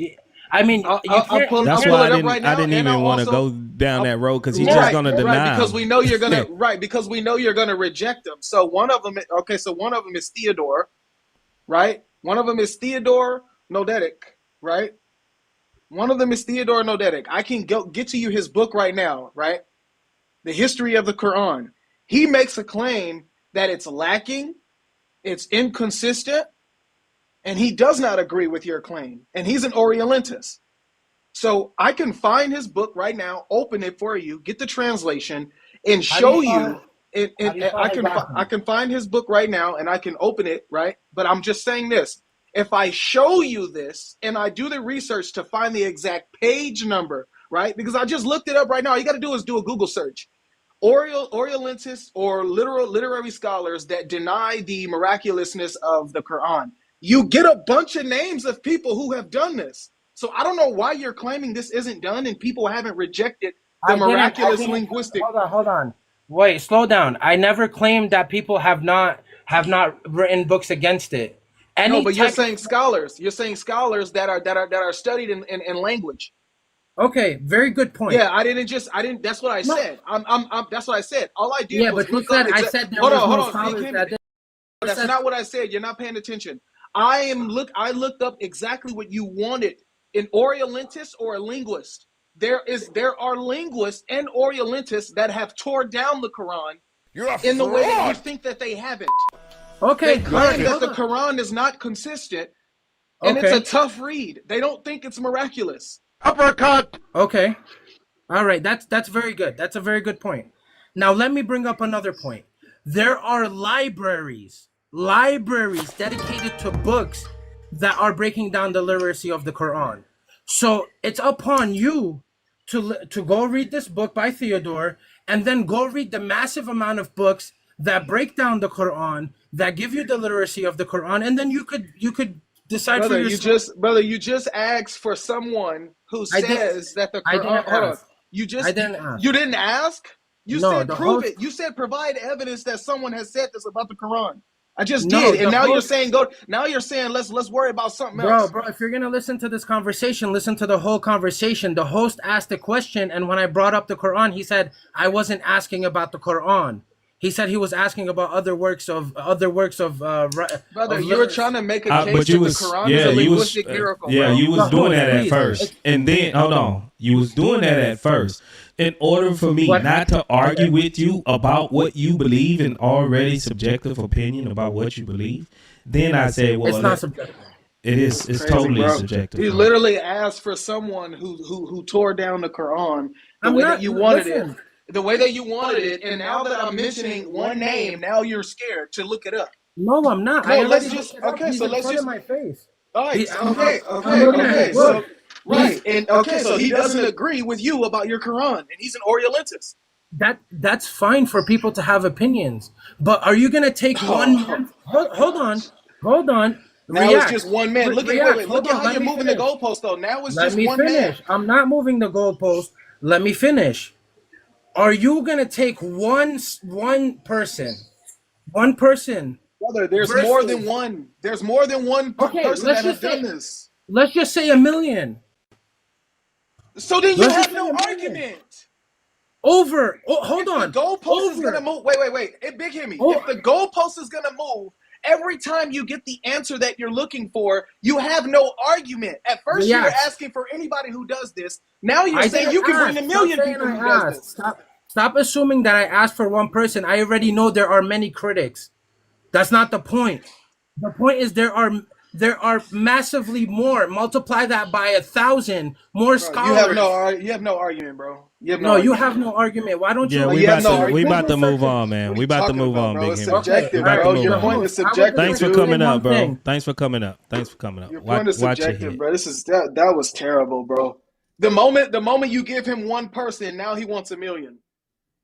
You can give me a million. He was so confident, like there isn't someone who did this before. Then I give him, he looks it up and sees, oh, yeah, he's right. Then he says, oh, well, okay, you're just gonna use one person? Bring me more. Then you bring him more, he's gonna say, okay, so but what about all the thousands of people we have on our like it's never ending, it's never gonna stop. It's never gonna stop. That's why you don't argue a subjective opinion about how your religion is true, because you're never going to concede to the other people that disagree with your position. Pure subjectivity. That's exactly what Word was telling them this entire time. I didn't even know this information off the top of my head. But as soon as a Muslim claims that no one has ever done it, all it takes is a quick Google search. Has any Orientalist or any linguistics scholar said that the Quran is not a linguistic miracle? And you get a list of names. You get a list of names of people. It's that easy, bro. The internet is free. It was one search, and I found a list of people who's written about the Quran in a bad light. It's not a miracle. It's a tough read. Like, my goodness. Yep. That's how it is, bro. This is how they is when they go full Muslim, man. So I said, bro, if I look it up and I go and I find this guy's book and I find a quote, and I find a quote where he said where these linguistic scholars, Orientalist scholars are literally making the case that the Quran is not a linguistic miracle. If I find in their books that they write about the Quran that what are you gonna say? Don't make me get up off my couch and go to my computer and find it. Because y'all know I will. I'll go find the book and I'll go find the quote and I'll show you right in front of your face. So don't act like everybody just believes that the Quran is a linguistic miracle. And don't act like all linguists believe that the Quran is a linguistic miracle. Your whole entire religion is based on subjectivity, bro. Literally, bro. Yep. Okay.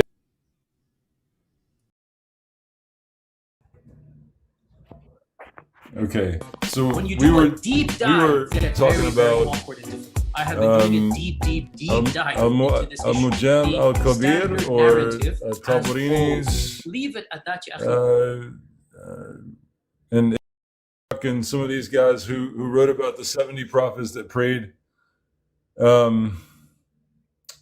the masjid, right? That they went to The Kaba. that they went to the Kaaba. Okay, now in the actual hadith, it says 70 prophets prayed in Masjid al-Khayf, including Musa, and I see him wearing two katwani, which are the white garments, in ihram, riding one of Shanua's camels. So the Masjid al-Khayf, that's the cave. That's the same cave from the story of the people of the cave. That's not the Kaaba in Mecca. It doesn't say he prayed at the Kaaba. It says he prayed at Masjid al-Khayf.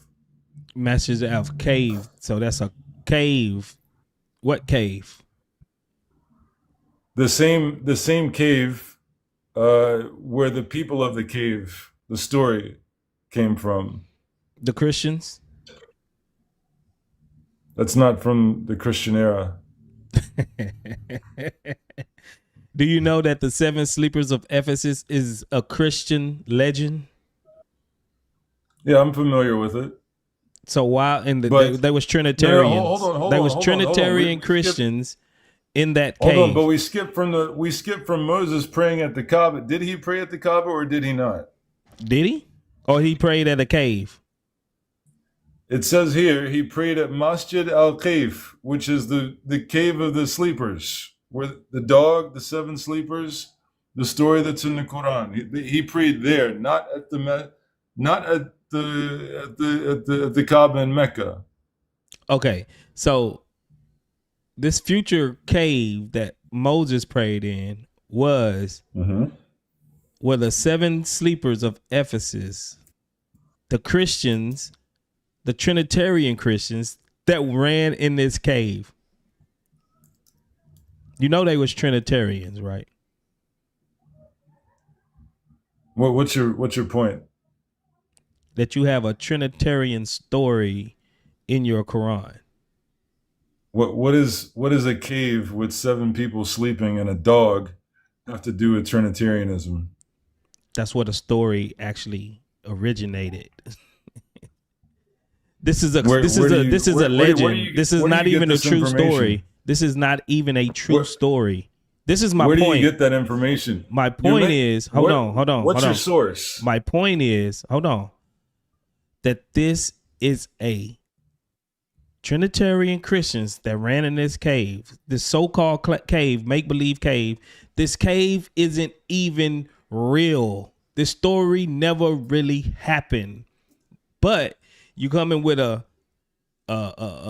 narration that's saying that Moses went to this particular cave and actually prayed. A cave in people that didn't even exist. Okay, now what's your source? That's your accusation. What's your source? Hold on.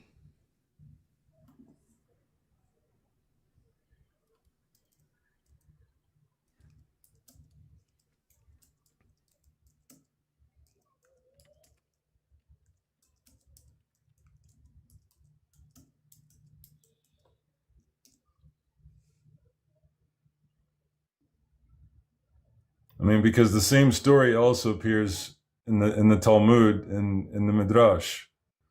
So the Jews came before the Christians. So even if you could find a source, you would have to go back to the Talmud. So who copied who, right? I mean, it's all relative. Can you hear me? Yeah, I can hear you. All right. This origins of this story says the story appeared in several Syriac sources before Gregory of Tours' lifetime in 538 and 594. The earliest Syriac manuscript copy in manuscript is St. Petersburg, number 4, which dates to the 5th century. The earliest known version of this story, right, is found in the writings of the Syriac bishop Jacob of Saruk, 450 to 521, who relies on the earlier Greek source, now lost. Jacob of Saruk, an Edessan poet, theologian, wrote a homily in verse of the subject of the seven sleepers, which was published in the Acta Sanctorum. Another 6th century version gives 8 sleepers in a Syriac manuscript in the British Museum. Whether the original account was written in Syriac or Greek was debated, but today a Greek origin originally is generally accepted. The Pilgrim accounted that the written 518 to 531 records the existence of a church dedicated to the sleepers in Ephesus. An outline of this tale appears in the 6th century writings. The best known Western version of this story appears in Jacob de Vortigern's Golden Legend. Okay. These are legends. This was a legend. Okay, so is that okay? Great. Is that your source? Is that all of it? I mean, we what's can your source? keep reading what's your accounts evidence of this. Okay. Let me Okay, read so this part real so quick. Let me read this part. Okay. Accounts of this Christian legend are found in at least 9 medieval languages and preserved in over 200 manuscripts, mainly dating to between the 9th and the 13th century. These include 104 Latin manuscripts, 40 Greek, 33 Arabic, 17 Syriac, 6 Ethiopic, 5 Coptic, 2 Armenian, 1 Middle Irish, and 1 Old English. This is great. just a story, bro. It's a myth. It's a legend. Okay, great. Okay, great. Now, according to Jewish Talmudic and Midrashic sources, this same story also appears in the 2nd century BCE, right? So Why would a Christian difference? story be in a Talmud? Well, the point that I'm making is it appears in the Talmud centuries before it appears in Christian doctrine. So what? So the Christians copied it from the Jews. Can you bring that up? Yeah. Give me 1 second. You're familiar with the Talmud, right?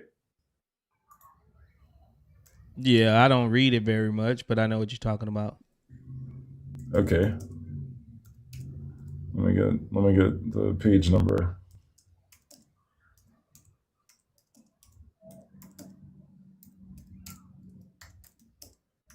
What you was gonna say, Life? Yeah, no, I was gonna ask him too. After he says that, um, I would like for him to provide evidence that the story is valid when there's overwhelming evidence that it's just a legend. So, what grounds is he claiming it's not a legend? I never claimed it was not a legend. But you don't see what's problematic about this, right? What's problematic? That your narrators say that Moses went to this cave when it's just a legend. What does that have to do with the cave that he prayed at?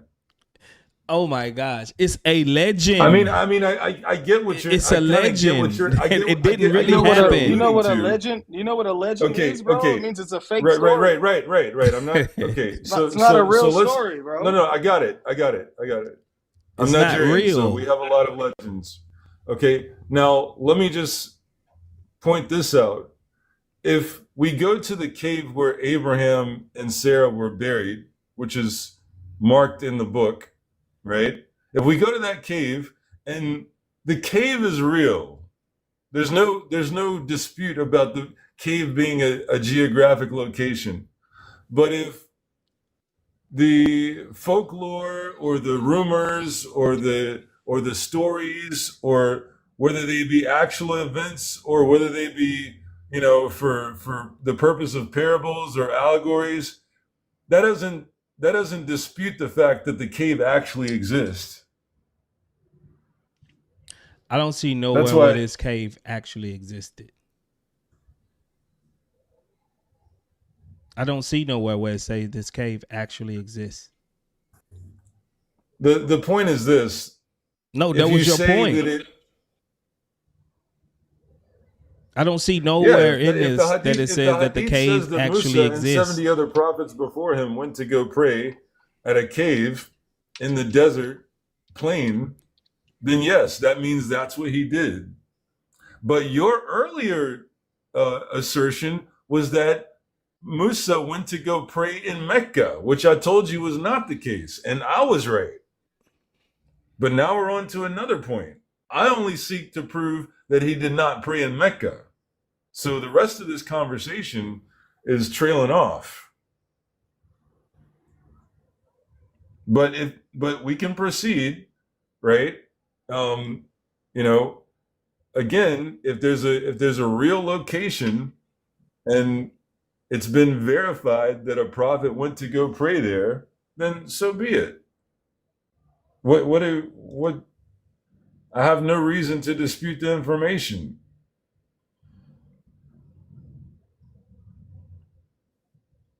Hold on. Okay.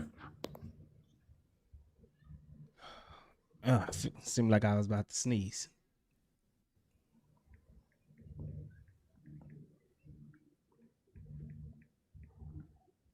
Okay. The same thing that I brought you. Let me read it from the very beginning. Okay. The scholars differ concerning this matter. It was said that all of the prophets performed Hajj to the Kaba, from Adam to Muhammad. Abul Ma'ali al-Jawani said in Nihayat al-Matlab 4:125. It was said that the first one who performed Hajj to the Kaaba was Adam. And it was said that there is no prophet who did not perform Hajj to this house. It's talking about the Kaaba. Literally. Then it says Ibn Hajar al-Haytami, right? In said in Al-Fatwa al-Fiqhiyya, right? Fiqhiyya. Yeah, Fiqhiyya. There is no prophet who did not perform Hajj to the Kaaba. This is contrary to the view of those who made an exception in the case of Hud and Saleh. Right? And then it says, Ibn Aliyan, Ibn Asaq said, Allah did not send any prophet after Ibrahim, but he performed Hajj. Others stated that there was no prophet who did not perform Hajj. So even if this Moses even went to this cave, right, he still would have to perform the Hajj to the Kaaba. Because that Hajj is just saying it's just a journey or like a trek or an expedition, right? So he went to this cave, but this cave wasn't a holy site. The holy site is the Kaaba. And this is what it's saying. All of these people went and performed Hajj at the Kaaba. Okay, I'm gonna have to see. I don't see any source that says Kaaba verbatim. So you have to inbox me your source, because I'm not pulling this up. I'm pulling up two accounts. The one where he went to Rahwa, which is just basically a plain in the desert, just open land or a valley. And then there's Masjid al-Khif, which is this cave that's spoken about. So, but yeah, you'll have to send me. I need some more. I can't see what you're looking at, so I don't know what your source is.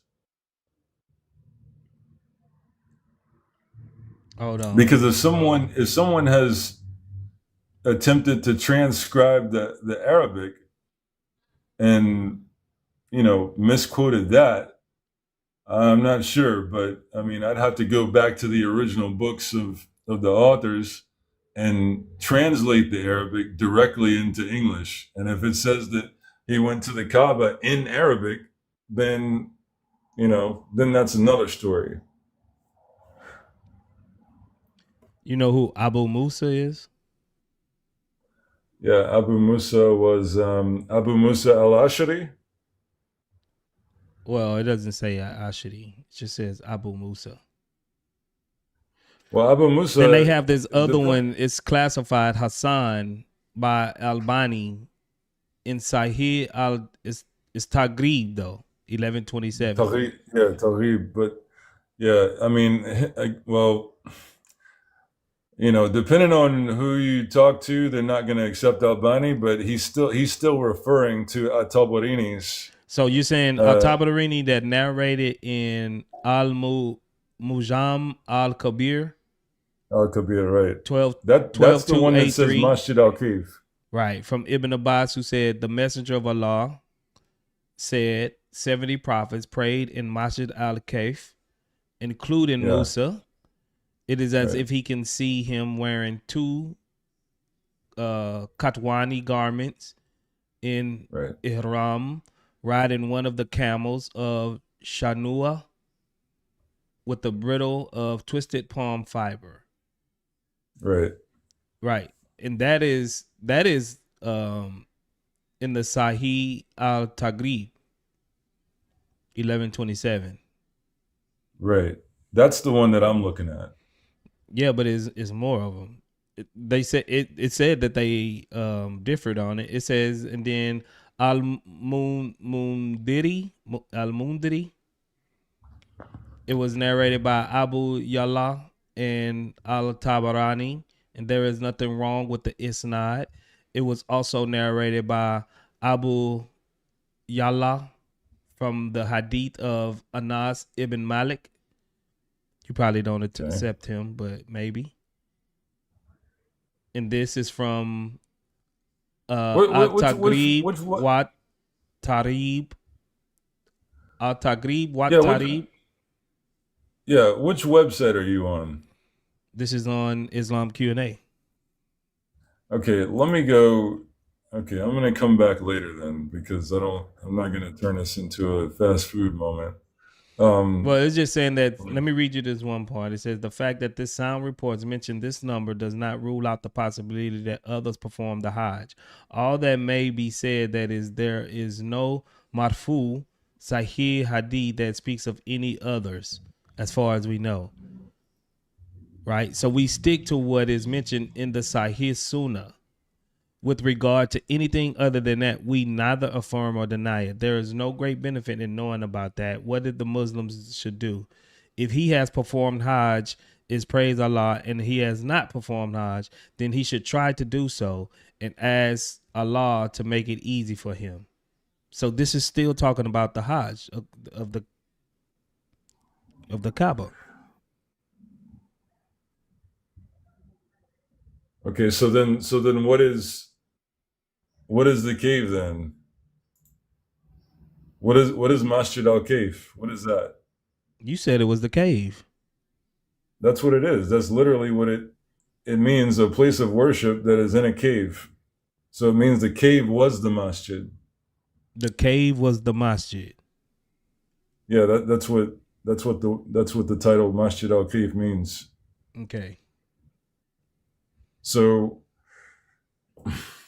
I mean, I'm not a hadith scientist, so if it says that even Musa, if it says both he went to the cave and the Kaaba, then somebody else above my grade would have to look at that. That's not even, I'm not on that level. I'm not even on the level to really talk about this, but I mean, this is what's available. All right. Come do your research and come back. You good. Okay. All right. All right.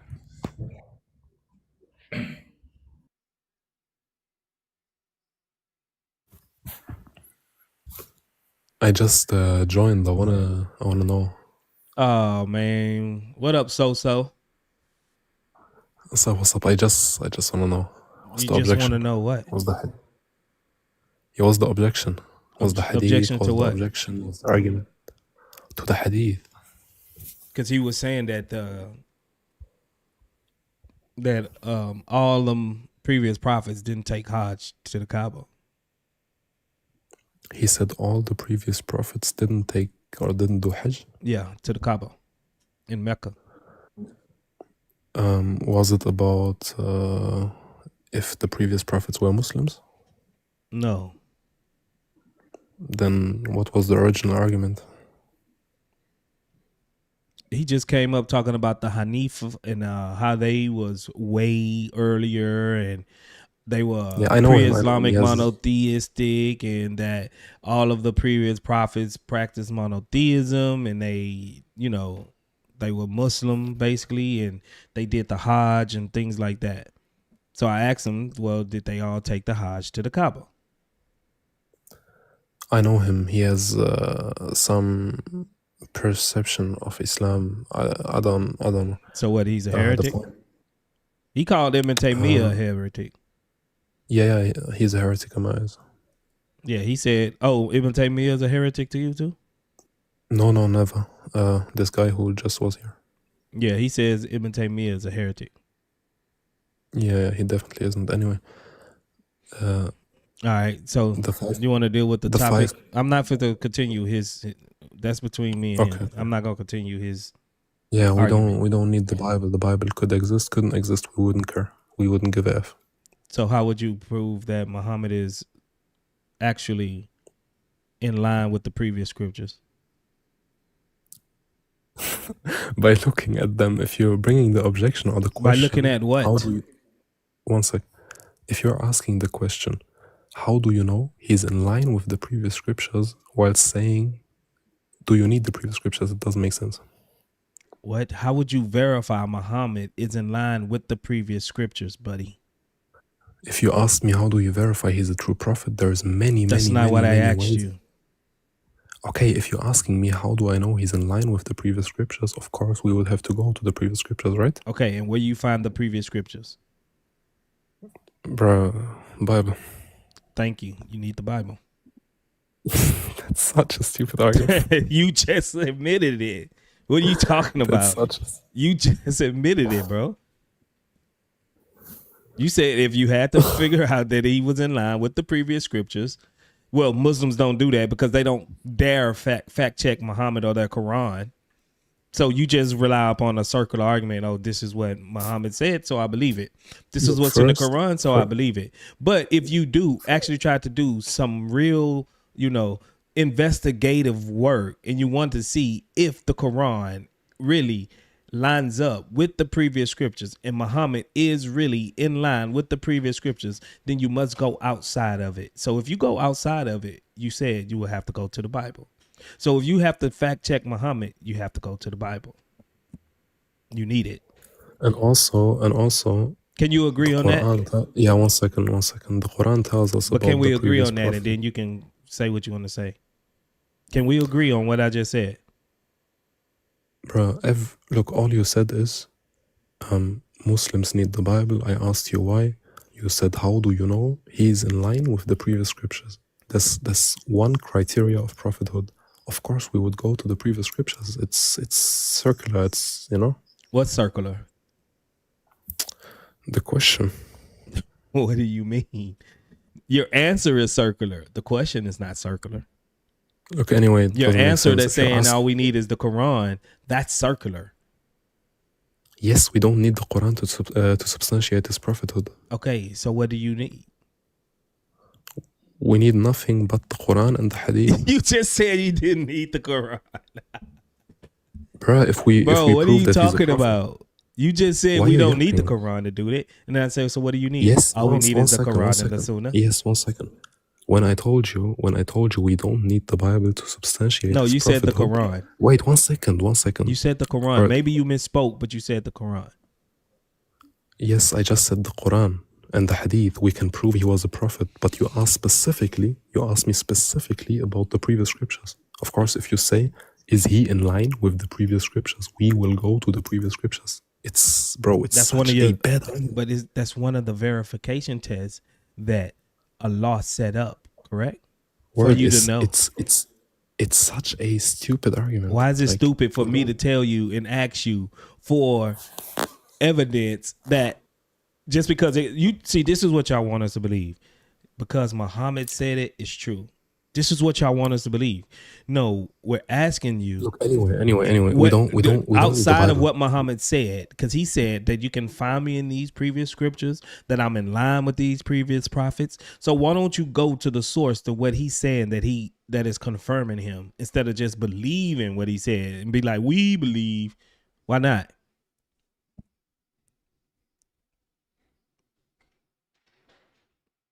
Bro, come up here acting like, oh, we don't need that. But as soon as I ask him what he'll use, we'll use the Bible. Yeah,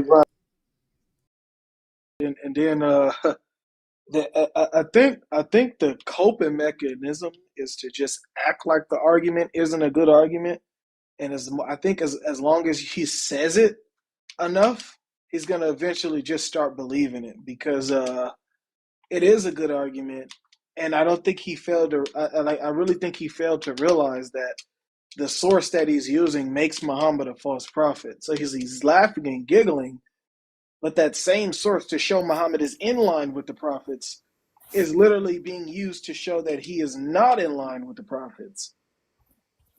So it's embarrassing. Like, they go to the Bible just to see if they can find something that Muhammad talked about. Yeah, but they're not actually seeing if he's in line with the prophets. the point is, you're a Christian and you're asking me about the previous scriptures. If you would ask me if he's in line with the prophets, I would just tell you we have enough stories of prophets in the Quran.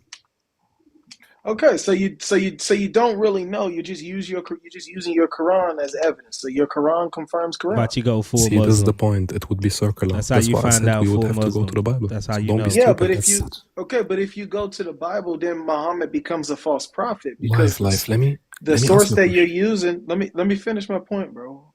The source that you're using is being used to show that he's not in line with the prophets. You're going to the source that we're going to use to show he's not in line with the prophets. You see what I'm saying? So if you say, fine, we got to go to the Bible. Then Muhammad becomes a false prophet because he's not in line with any of the prophets in the Bible. Let me tell you something. You're going to like it. I could even grant he's not in line with the previous prophets, because the previous prophets in the Bible, they slept with their daughters, they worshipped idols. Bot mode. You got strange stories. You want to talk about some strange stories? I don't know. Is this dude? I don't know. Is he weird? Like, what you want to have a battle about what your prophet did and what you found in the Bible? Like, what are you trying to do here, bro? Can you prove Muhammad is in line with the prophet, or do you want to argue? You want to talk about Apostle Paul circumcising Timothy? This is what happens, bro. Very simple question, and this guy manifests, bro. Notice that I'm not disrespecting Muhammad. I'm not disrespecting you, and that's the first thing y'all do. And then if we go into a dawah room, y'all gonna be crying and complaining about us disrespecting y'all. I've actually toned down what I say about you guys. And all you guys can do is disrespect when we ask you simple historical questions. Now, if I start talking about your pedophile prophet who stuck his penis in a freaking 9-year-old little kid, right? Then you're gonna be mad, right? Oh. Then you're gonna be mad, right? Then now I'm in the wrong. Now I'm in the wrong, right? Because you justify a 55-year-old man sticking his ding dong in a 9-year-old, right? And you think that's okay. You're gonna sit up here and try to get us to believe for a grown man to be laying up with little kids, right? Is that what you're gonna do? Give me a big screen, I'll tell you. Please give me a big screen. Uppercut. Word. Please. Historically inaccurate prophet. Now you want to start making jokes. Give me a big screen. Bro, you need to go fix yourself, man. Give me a big screen. Your Apostle Paul sucked Timothy's penis. Okay? I have evidence. Gosh, bro. Dude, weird, bro. These Muslims is weirdos, man.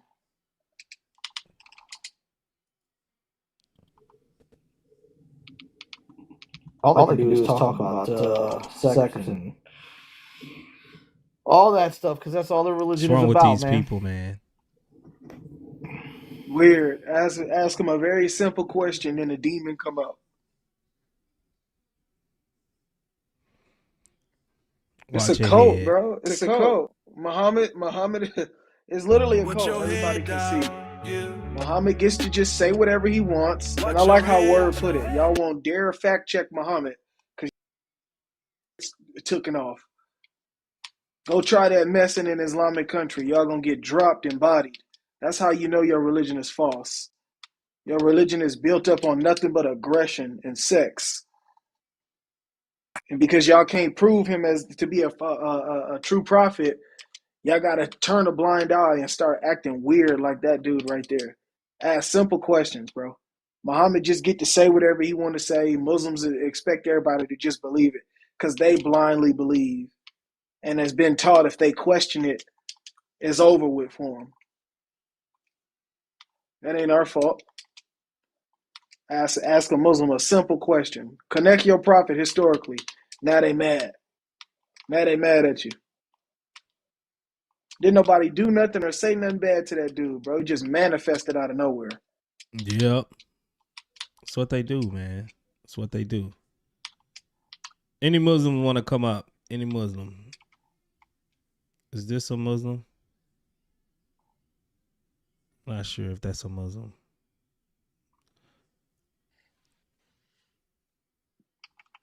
And what's annoying is when they do attack our faith, they have to make up stories about stuff. Like we don't have to make up anything about Islam. Why are you talking when I'm talking? My apologies, my dear brother. Thank you very much for having me on here. Did God create his own mother? Oh yeah, this that clown, man. Get out of here, bro. See, you can't answer. You're a clown. Get out of here. Somebody block him. X5 must block him. He's a clown.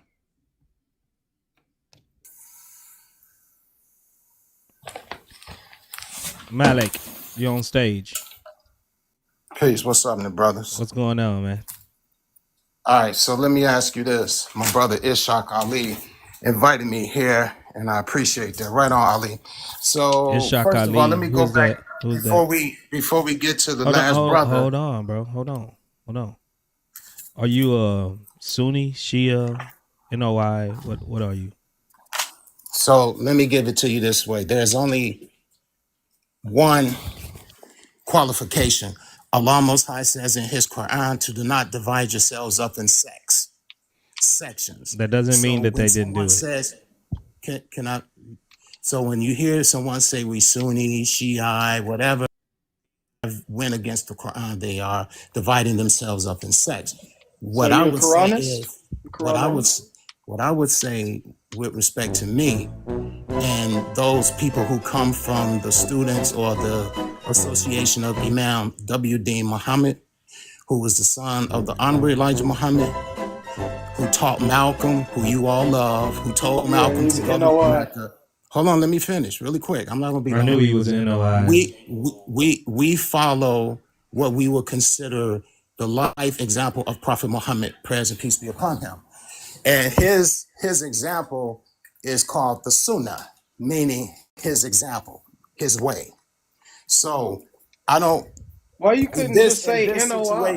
Check this out. In this situation, I would not consider to call myself a Sunni, just to make clarification that you all that we're just Muslim, because that's who Prophet Muhammad was. Are you crazy? But now people Are you come out of your with, after him, just like they did with Jesus, right? Because Jesus never said he was a Christian. Jesus never said he was a Christian. That came after him. Jesus never taught Christianity. I'm just trying to figure out. Just simple. How come you didn't just say NOI? It seems like you are. Because I'm not an NOI. I just said what I was. I said I was a Muslim who follows the life example of Prophet Muhammad.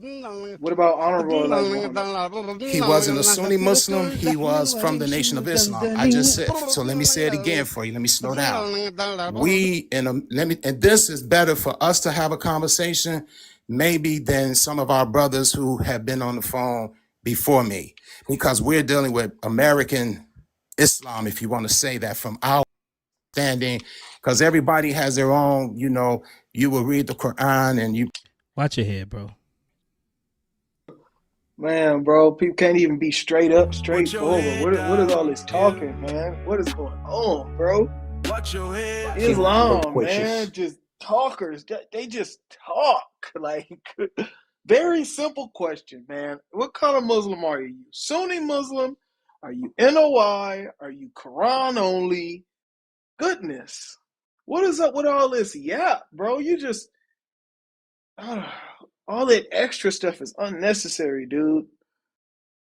What kind of Muslim are you, dude?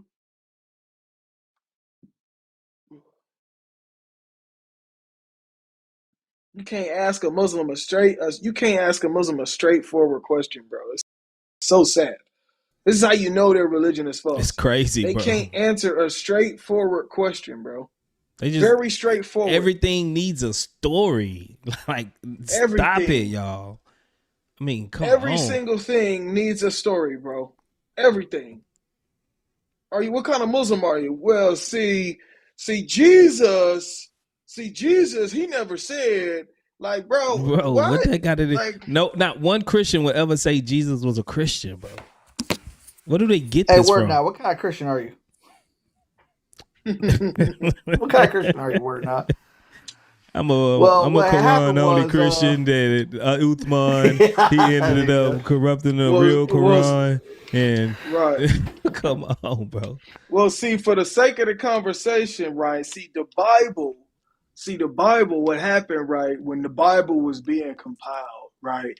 You had Jesus, you had Moses, you had all the other prophets, right? So when you ask me if I'm a Christian or not, right? Well, we got to understand this. King David committed adultery.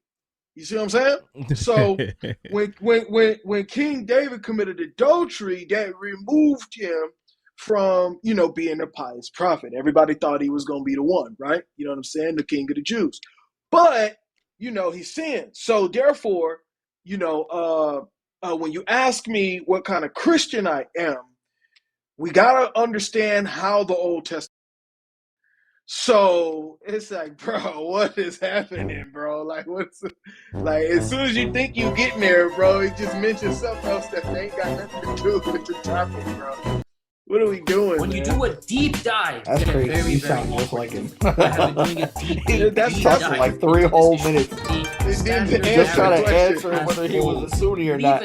No, just to try to answer, right? Because he didn't ever answer it, bro. We never knew what kind of Muslim he was. He rejected it, but there was things that he said that was like a little odd. Like, bro, what do we? So what are you then? Just not Sunni, leave it at that, Aki. Bro? Leave it at that, Aki. Man, I'm telling you, they do this on purpose, bro. As long as they don't solidify a position, they can pick and choose during the conversation what position they want to hold. That's why people like him, people like that, people, certain Muslims that talk like this, that's why they do that. They never substantiate a solid position so they can be all over the place. They don't need to substantiate a solid position, especially if they want to waffle about everything.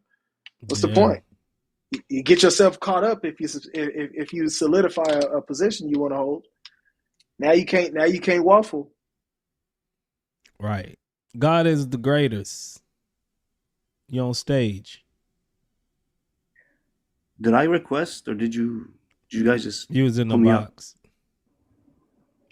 Oh, I don't think I did that intentionally. You Christian? He said I was giving you context. You see him in the chat? Yeah, word. I seen that. Bro, we don't need context about what kind of Muslim you are, dude. What's going on, Just say bro? I'm NOI or something. Something. Just tell us what kind of Muslim you are, bro. But he even denied that. He's like, he didn't want to label. Well, I'm not NOI. I just believe everything they do. Straight up. He said the Honorable Elijah Muhammad. That's NOI, bro. I'll follow the teachings of. Oh man, he cannot make this. And Malcolm X. Come on. Malcolm X went to Mecca and all this dude. What kind of Muslim Who y'all are you, love? Bro? Who y'all love? Come on, man. And Jesus wasn't that. Jesus was never a Christian. Like. You asking what kind of a Muslim he is? If Jesus was never a Christian come out of his mouth, you know he wasn't listening. What that have to do with anything? He ain't finna never tell you what kind of Muslim he is. So God is the greatest. Are you Muslim? Yeah, yeah, I am. Okay, you on the stage now. You might as well talk. I'm waiting for you guys to finish. It's We your wait. stage. We waiting for We you was to waiting start. on you. I didn't get no clarification whether you a Muslim or not. You just like, oh, I don't even know how Bro, I made it up here. as soon as I started talking, life continued. I think he saw a comment on there, so I let you guys finish. Okay. Anyway, You want to have a conversation with him, Life? Or Sure. hello? Okay. we've talked a couple times. Oh, you didn't talk to but, Life before? um, Okay, y'all got a report. Go ahead. Yeah. Oh wait, who is this? This God is great. Greater.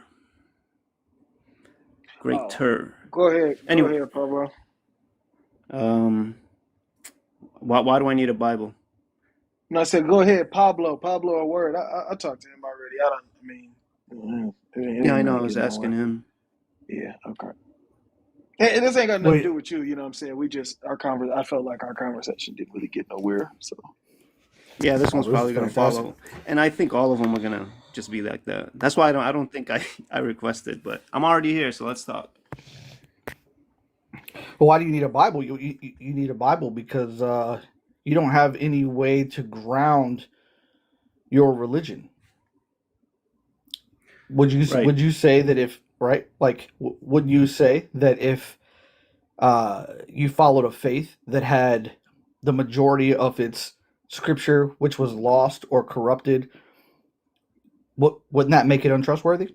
You're a fraud. Yeah, I've had this discussion. So that the way you guys are phrasing this means that we're actually going back. Well, first of all, you already know we believe it's corrupted, but I'm not gonna say it. So Islam is contained.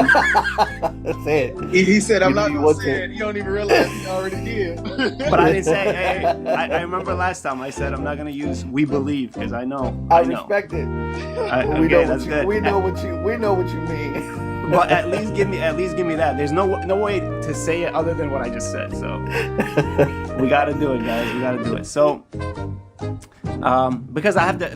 Let me just be.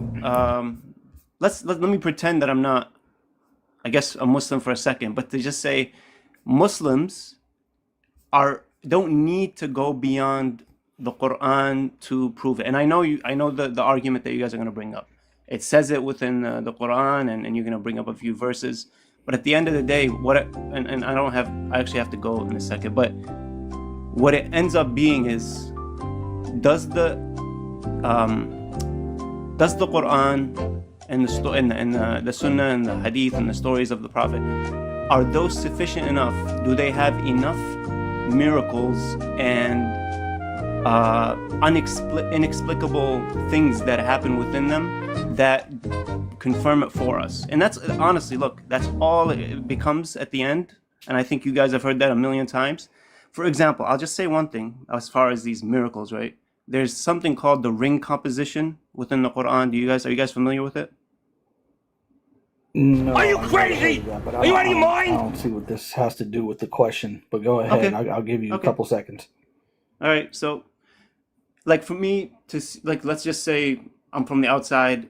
I'm seeing this ring composition within the Quran, which is, the Prophet got his revelation in 23 years. 23 years. And every time he got a revelation, it was based on a current event or something that happened. It is really random, right? So all of these different verses that he got over 23 years. And then at the end, when they compiled them, there was a ring structure, where like you would have nine verses. The first one and the last one would match in their message, and then the one after that, and then the one before the last would match. So it's a ring, right? And then the one in the middle, the fifth one, would be the main point, or the main what do you call it? The main topic, like the main message that delivers for the rest of those. So I'm just looking at it from the outside, right? When you tell me that this guy in the middle of the desert, he's going through these crazy different events in his life, he's receiving different verses that are completely, random, right? and then at the end of it, when you're putting it together, and it's not just like a one-time thing. This happens within almost every chapter, I think, and then within the verses itself, like those four, you'll see another structure. To me, I don't have to look at anything else. I can't explain that. So it becomes, okay, that's one. And then you have all these other, hundreds of these other miracles, and I stop there. You're saying I have to go back, and I get it. I understand all that. The thing is, I don't have to. You have to explain to me how that happened for me to actually even question it and then move away from it to something else. It's a miracle. Is that fair enough to say? Yeah. So you're telling me. So let me just grant you for a second that that's even true, right? I'll just grant it to you, right? That that's true. Sure. Mm-hmm. What would it matter if there were some things that happened in the Quran that at least from our perception came across as somewhat miraculous, if the Quran contained information that we know is historically incorrect? What? Can you give me an example? But yeah, sure. Like the very fact that it says that Jesus wasn't crucified, or that Islam says that Muhammad is a prophet, which literally, according to the text that came before it, is impossible for him to have been. It's gotten scientific. It's gotten scientific things wrong about where it says semen comes from. What was the example earlier? We're talking about the 7 sleepers. Even that historically was incorrect. The guy was up here earlier talking about how Moses worshipped in the same cave that the 7 sleepers of Ephesus or whatever were in. And you look at what Ibn Kathir says about that, and that was at the tip of the Gulf of Aqaba, which is in southern Israel. Moses never went to Israel, so that's just false. I mean, we could go on and on and on with the historical inaccuracies.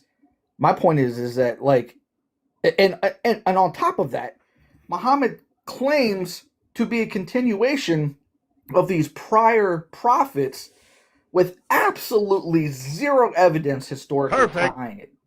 You can't find anything in history, not a manuscript, nothing that ties Muhammad to this prophetic line other than his own claims. And so what ends up happening is you end up using circular reason and circular logic and using the Quran and the Hadith to confirm this religion, but you can't go outside of it. And in fact, when you look outside of it, it seems to contradict it. So what if it got it right? What if it was like a linguistic miracle, right? Everything was perfect in it. Fine, okay, like we grant it, but it gets all of this other stuff wrong. You're just going to overlook that stuff? The examples that you mentioned, none of them were convincing. I mean, you want to go with that, the one about the semen?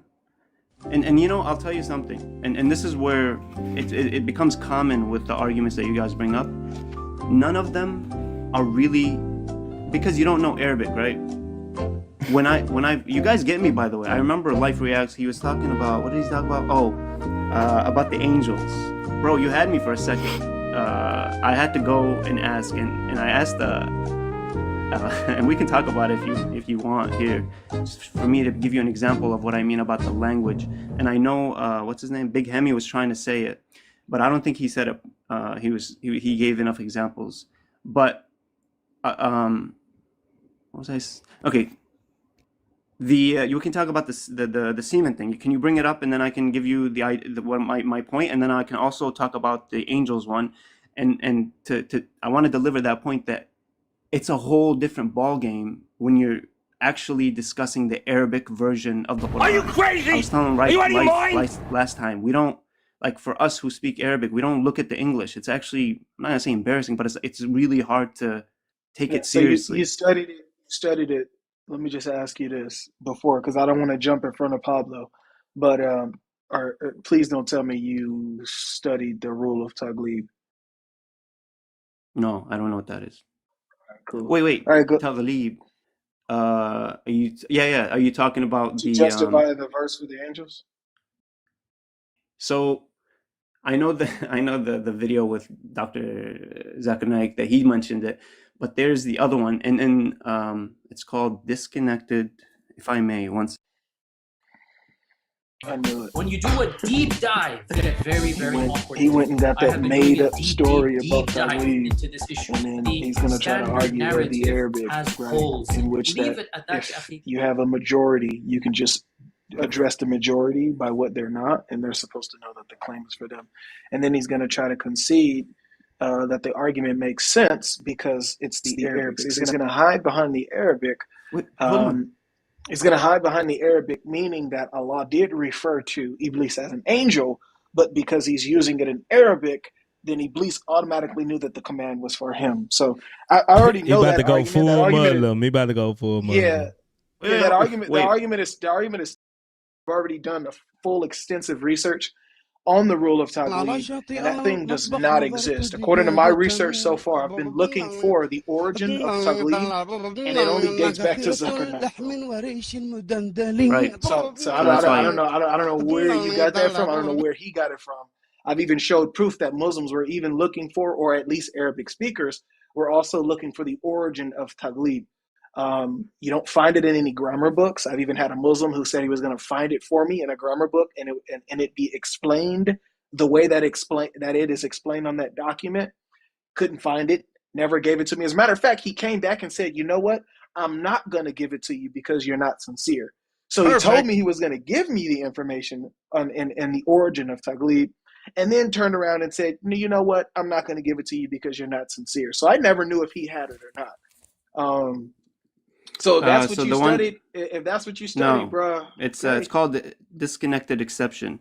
And when I reached out to one of my, he's a student of knowledge. It took him like 2 seconds. He's like, "Yeah, that's just Arabic. That's how." But are you just disagreeing with how Arabic language works? Dude, in the Arabic, bro, he's addressing angels, bro. Right, but you guys can't just hide behind the Arabic. How's that hiding when you're just saying it's an Arabic way of saying things? Because how are you justifying something by saying it's the Arabic way of saying things? Because that's how it was revealed in Arabic. Are you gonna explain it to me in English? Yes, and the word in Arabic means angels, and we said to the malakat, angels. وَإِن قُلْنَا لِلْمَلَائِكَةِ اسْجُدُوا لِآدَمَ Are you crazy? Are you out of your mind? This is something that all of us are. That's why us Arabs, when we read it, we're like, yeah, that makes sense. We say this all the time. There's another example of the qawm, the people come except when the people come except their donkey, and it's an accepted thing because that's how you say it. Does that mean the people are donkey? So you're saying that Arabs always understood? You're saying Muslim scholars, Muslim exegetes, and people who understood the Quran, you're saying that they always understood it as this? I don't know if they always understood it as this, but I'm saying as Arabs. Exactly. Are you out of your mind? So, hold on, wait, life. I'm gonna speak on everybody. I'm gonna speak on how everyone. God, hold on, wait. God is greater. Please repeat that ayah one more time in Arabic. وَإِن قُلْنَا لِلْمَلَائِكَةِ اسْجُدُوا لِآدَمَ فَسَجَدُوا إِلَّا إِبْلِيسَ أَبَى. Okay, بس. إلا شو يعني إلما؟ إلا حبيبي إلا أيوة. إلا. Okay. No problem. Tell us what it means. What it means is it means accept. Oh, but hold on. Oh, exactly. In English. Oh, okay. Uppercut. See, no. I'm not arguing with you. What I'm saying You said that there's some special, which I've never heard of. I mean, maybe it does exist. I've never heard of it. I've never heard of. Bro, you can use AI to figure this out. The AI actually we don't need AI. When you just told me that when you read the ayah and you explain what the word illa means, it means accept. Accept who? This is my point about English and Arabic. Are you not understanding it? I'm going with the Arabic. What's wrong with you? Illa means accept. How am I going to explain to you the translation of the Arabic in English and then go back to English? Bro. Watch this, and then I'm going to drop because I'm doing something. But I just heard him say the verse in Arabic, and I was like, bro, you're not about to sit up here and gaslight us, bro. Except who? Why are you laughing? Because it We're the doesn't only matter. ones If I that can told you, laugh. if I tell you, oh, no, that's not how it works. Except If I who? tell you, no, you're asking me ممكن تعيد to تاني translate الآية it, بالعربي. huh? ممكن تعيد تاني الآية بالعربي. Your Arabic needs some work, bro. Hold on, hold on a second. Wait a minute. Wait. My Arabic needs some work when I'm the one teaching you what words mean. How are you teaching me? Okay, watch this. I'll teach you right now. You asked me to I'll teach translate you it right to now. English, I'll which teach you is right now. exactly I'll what you teach guys you are right working now. with. I'll teach you right now. Can you repeat? I'll say it in English since my Arabic is so terrible, and I'll have you correct my Arabic. Can you say the ayah one more time in Arabic, please? You got it. وإذ قلنا للملائكة اسجدوا لآدم فسجدوا إلا إبليس كان من Okay, now الجن. Stop right here. Illa means what? In English? No, in Spanish. I'm telling you, there's Illa means what, linguistic. bro? Come on. Let's stop Yeah, playing. in your English Illa means translation, what? because Illa means this is what? how you guys look Illa at means the what? Bible. It means except. Illa means okay. Thank you. Except who? What's the next word? Iblis. Okay, so all of the angels were told to prostrate except Iblis. Oh my Lord! Oh my God! What? You're using English. You're using English What do you mean to prove an Arabic language wrong. He's speaking to you in Arabic, bro. It is a translation from the Arabic. Hold on a You second. guys Wait. act like Arabic is this magic language. Hold on a second. Wait. When you It's do a funny. It's deep funny dive, because get it you very, guys very and actually I take pride in the fact that I'm American and Amriki Oslan. I take pride in that my accent isn't as good as you guys because it makes you guys seem more dumb when a person who has bad fluency in your dialect cooking you guys. Because what happens is you guys go to masjid. Hold on, listen to me. You guys go to masjid and you just recite like parrots. I thought that would and you be don't easier. actually know what you're reading. So then when somebody like me, a dumb American who had to learn Arabic and my accent is trash, when a dumb American like me with a horrible accent cooks native Arabic speakers on what the words mean, then you guys definitely panic. So Bro, this is ridiculous. I need you to stop This gaslighting. is ridiculous. This is not you to stop gaslighting. gaslighting. Oh no, Paul is here. How No, about Paul is here. Now we have an actual. how about we go to a language person But this is why my conversation with him didn't last long, because he started to do this after he realized he was getting cooked. He starts to play games once he gets cooked. So I started this off saying you need to look at the Arabic language. Then you asked me to translate it to English, and we right back at it. We're gonna give you a benefit of a doubt. Arabic to you. Don't worry about the English for the remainder of the conversation. Watch him go back to it. Watch him go back to English. Me to translate. He said, "What does it mean?" God is great. We already said it. Paul and Amina is here. They speak Arabic. No longer go back to the English. You don't need it. Watch him still go back to the English. Watch. Okay, so God is greater. Could you give me a جملة مفيدة where إلا doesn't mean إلا بالعربي? Go ahead. أعطيني جملة مفيدة where إلا doesn't really mean إلا. 1 second. Yeah, don't use the same Quranic verse. Basically, I ask him, give us a coherent sentence where إلا is used where it doesn't mean except in Arabic. If he's crying and crying, saying, in Arabic, it doesn't mean except. Well, okay, give us another sentence. Give me a single sentence where illa doesn't mean illa. He's just going to gaslight you, bro. He can't. جاء القوم إلا حمارا. Yeah, okay. جاء القوم إلا الحمار. So when you're saying that, is the himar along with the nation? What? Did the donkey come along or did he not? No, he didn't. ليك شو غبي. Then you're conceding. You're conceding. Oh my God. You're literally conceding that illa doesn't halfway make it permissible for that person to be included in the actual group. What are you on Ja about? al-qawm. You said the people have come except the donkey. Yeah. What is he part of But the donkey didn't the come, bro. people? Oh my God, bro. This Unbelievable. You guys are unbelievable. How are No, we this is not. This is a unbelievable? waste of my time, man. Wait, hold on. Wait a minute. No. Wait. Don't go Amir, anywhere. No, can you I ask guys- him? Don't go Let me ask anywhere. him. Let me ask him Don't quickly go something. anywhere. God is greater. Do you know if you actually write this in Arabic like imla or bil nahu, you'll fail.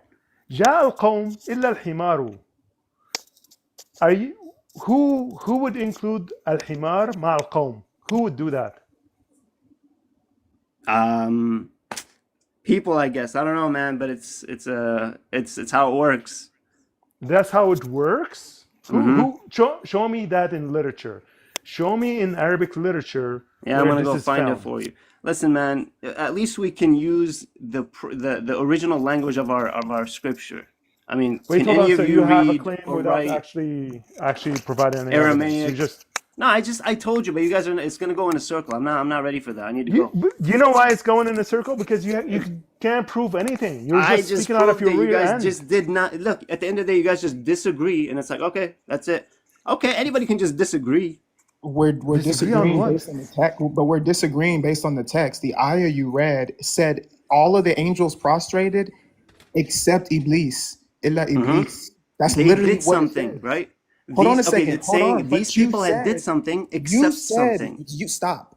You said there's a rule in Arabic that will include Iblis in the angels when the ayah you read literally said the opposite. What are you talking And the about? example The he gave. himar is included In the with the example you qawm. gave. The example you gave, you conceded al-himar is not included in the people group, that the exception is in it. So you already conceded that the himar is not part of the qawm. You conceded. You literally just conceded like 2 minutes ago. Not even 2 minutes, like 30 seconds ago. Does anyone want to replay it for him? Does somebody keep muting me? I muted you because I want you to actually understand this. Unbelievable, man. You agreed الحمار ليس Nah, من man. Y'all ain't القوم. worth it, homie. What do you mean? Okay. انت مع الحمير لكن لانك Bro, I you think literally that sentence was talking about you. You literally, that is Muhammadak, by the way. Where did he go? I dropped him. Okay. He said we're not worth it, homies. So I just Now I don't want anybody It's to done. forget, because we chased a rabbit trail here. The whole reason we got to this place was because he was going to talk about verses 86, 6, and 7. And I think he was about to hide behind the Arabic and try to say that that's not talking about semen that comes from the between the backbone and the rib cage. I really feel like he was about to hide behind the Arabic there. I mean, That's honestly, crazy. like maybe like a year or two ago, like I used to care a little bit about what these guys said because I'm American, so my accent is trash, and I'm okay with that now. But I actually take pride in it because there's actually a verse in our scriptures that say that like the low will confound like the wise or whatever like that. So I use the fact that I am American and I had to learn the language and that I'm studying it to confound these people that, oh, look at me, I've my whole life. But yet when somebody as quote unquote weak as me, as they say, ask them a simple question according to the Arabic, they can't answer it. So the Arabic doesn't save them. The Arabic is not their savior. And trust me, if you really wanted to go toe to toe with the Arabic, trust me, Paul would destroy you. He could teach Allah Arabic. So, I mean, bro, like if you can't even answer a simple question from me, there's no way that you're going to be able to cook Paul in the Arabic. And this is why he wouldn't answer. You're going to come up here and you're going to make up a fake rule and tell us that illa in that ayah doesn't mean accept, when all of the English even the English translations you Muslims use say accept. You guys are literally insane. And this is why life says you guys are in a cult. My God. Anyways, He guys, conceded from his example, though. He literally conceded from the example. He said the donkey came It didn't come with the nation or the people. Exactly. Okay. And then he said the donkey isn't part of the group. Okay. So that's the whole argument. You concede it. It's done. Yeah, they just want to gaslight. Like I literally heard him recite the verse, bro, and I'm like, I gotta come up here and say something, bro, because he's trying to play on the fact that nobody knows what he's saying.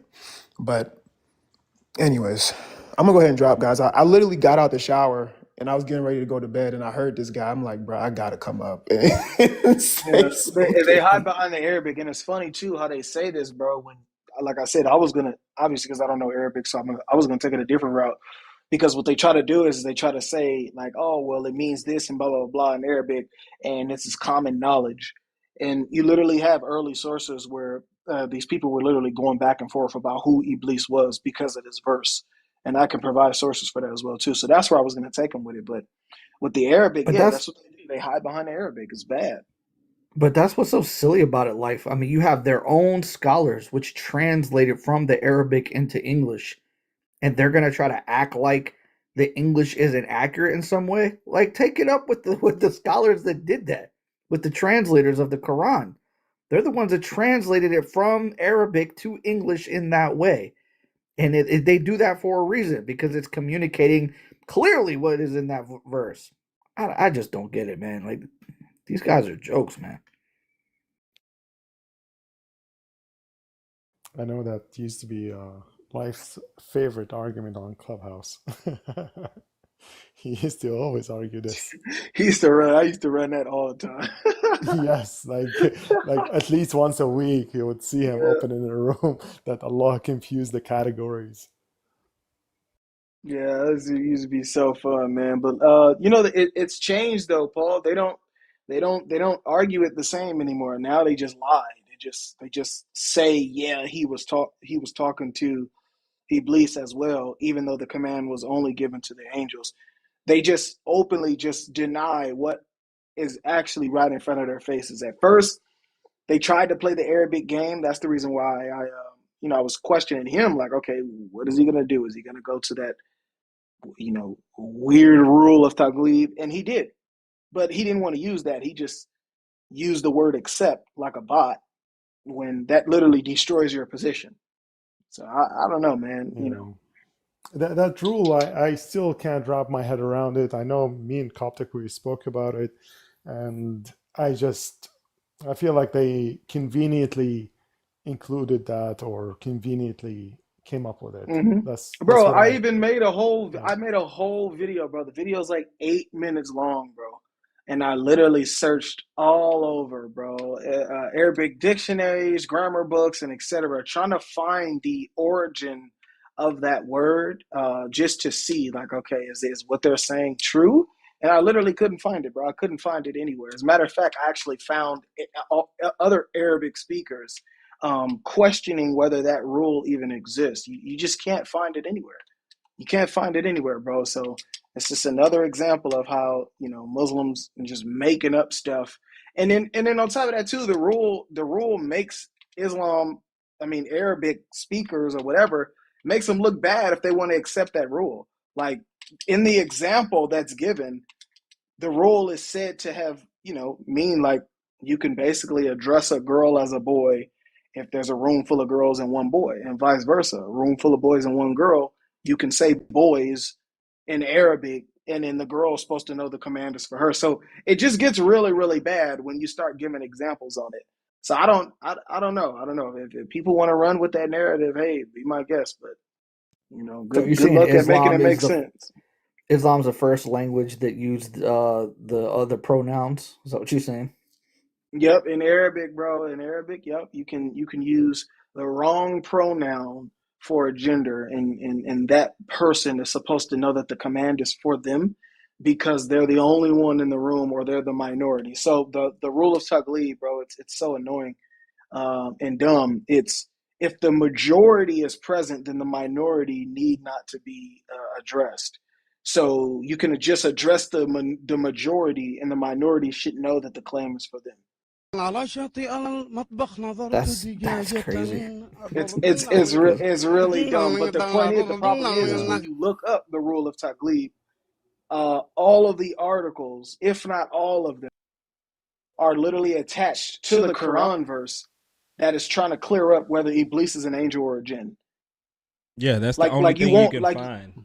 And you, Mhm. it Oh, only so you're saying it only references it doesn't that exist for particular anything verse. else? Yeah, it don't Yeah, exist yeah. for For nothing else. that, yeah, exactly. For that particular That's verse, yeah, for that particular verse, you'll see the articles and they'll read, "Is Iblis an angel or a jinn?"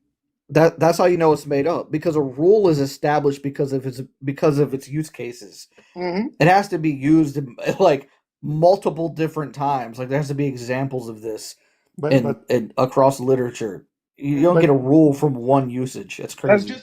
just like in the English Babylon language with life, our rules. You can if find our rules and yeah. you can find them explained on the internet and you can find the origins. I could not do that with this, literally. I'll tell you why you can't, because it would render inaccuracy in speech. Imagine you're about to make a public speech, and the speaker sees, I don't know, 5 girls and 100 guys, and then he just addresses the boys, and they want you to say this is including the girls. It's just inaccurate speech and actually negating the minority. It's just no one should ever do something as dumb as this rule. I don't find it like it's actually It's a cop out. credible to be. Yeah, it's not credible to use. That's negating the minority. That's literally what it is. You're negating the minority. So in your example of the students, and let's say one girl and there's 100 boys in there, and you're trying to say, well, then you're negating the actual person.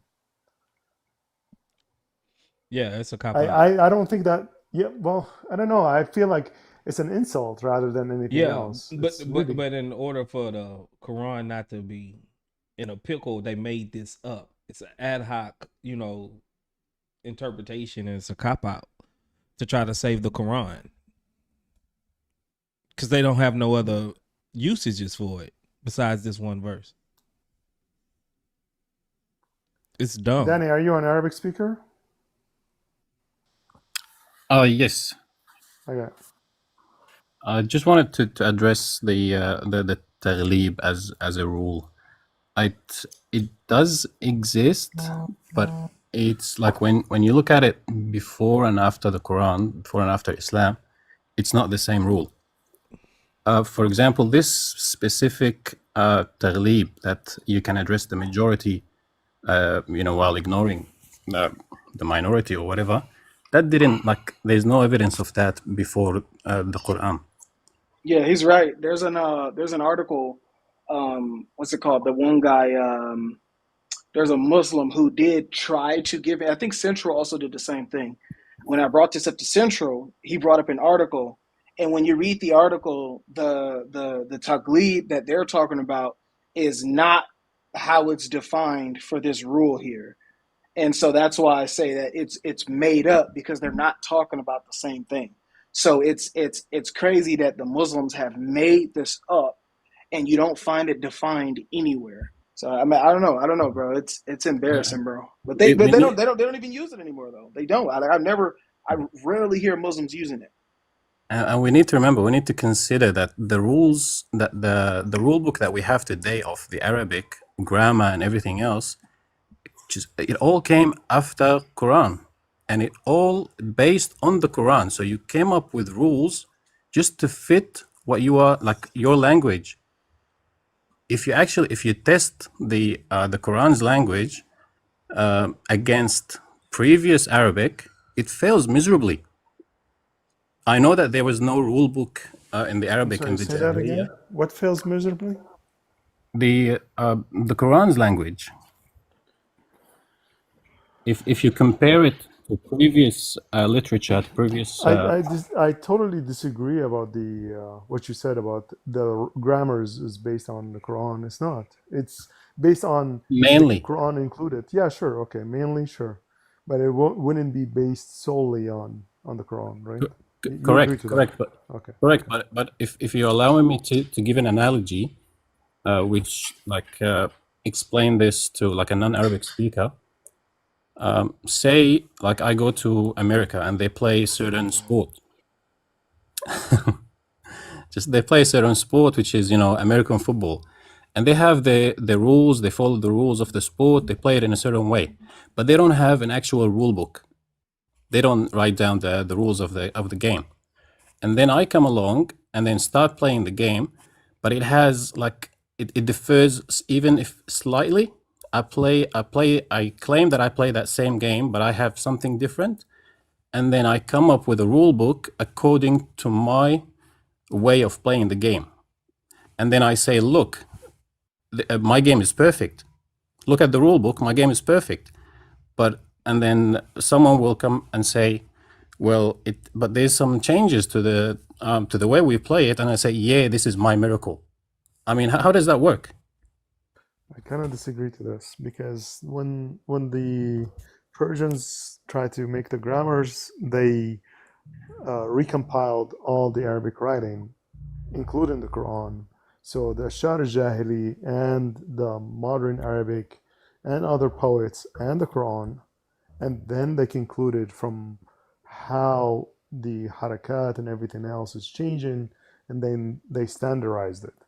They didn't look at the Quran if there's differences between them. What's the standardized? Okay, so the standardized is actually the totality of Arabic. This is why the Quran has grammatical mistakes, because when we took the totality of the Arabic literature, the Quran fell short on the grammatical front. We literally can find أخطاء نحوية, أخطاء إملائية, أخطاء لغوية. So we can see those problems, and when we see those, sorry, I just said it has grammatically mistakes, it has spelling mistakes, it has also linguistic mistakes. How is that the case if the grammar is based on the Quran only, or the Quran? It's not, because the grammar was based on the entire literature of Arabic. But then that rendered that the Quran fell short of these fronts, and so we have those issues with the Quran. So someone that knows grammar 100% goes with a fine-tooth comb over the Quran. The Quran just get, I don't know how to say this, destroyed, like literally destroyed. I think that's what he was. I think that's kind of the point he was making at first. Like there was a certain way that Arabic was supposed to be spoken, and then when the Quran came out, they kind of tweaked it so the Quran can make sense. Fits in. Yeah, okay. Like what I'm trying to say is, if you actually come up with Arabic rules disregarding the Quran, and then test that Quran against these rules, it will fail miserably. Oh yeah, it's already failing. That's what I'm trying to say. It's already failing, even including the Quran in certain instances. So for example, when you're speaking in a plural in Arabic, you have to stay consistent in a plural format. The Quran has an error like this where it speaks in plural, but then it says watifl and a child. This in grammar is a mistake. This is an error, because you're speaking plural. Sorry, then they say this is the miracle. Exactly. That's what I'm saying. So so that's unfortunately what they appeal to when we go over a fine-tooth comb and start sifting out these grammatical errors. Then they start saying, "Oh, this is balagha. This is the miracle of the Quran." This is the linguistics, the literacy. Yes. That's what basically that's what Big Hemi was saying earlier. You remember? I don't know how long he was here, but that guy, he was arguing that the literacy of the Quran is what makes it a miracle. But from what you guys are saying, it's not really a miracle. It's a mistake. And the way that they get out of it is saying, well, no, this is just a miracle of the Quran. This is how the Quran was revealed, because Allah revealed it this way and no one else can reveal it this way. So it can't be a mistake because Allah doesn't make mistakes. So it had to be a miracle that it was revealed this way. You know what's funny? It's the exact argument that they try to get out of the Islamic dilemma with, just saying that whatever that doesn't agree with us, we just ignore it. You know, it's the exact same way. I think we got a Muslim here, Hassan. Didn't Is speak this Arabic, Hassan? No. Yeah, I've just been saying it for so long. Yeah, Hassan. You know I just Arabic, listened. I didn't even know I right? was saying here. You know. I just before I'm about to go. He knows I'm me from actually Discord, sorry. but I Before don't I remember go, him. I'm gonna ask Paul something. Paul, I want you to read something for me.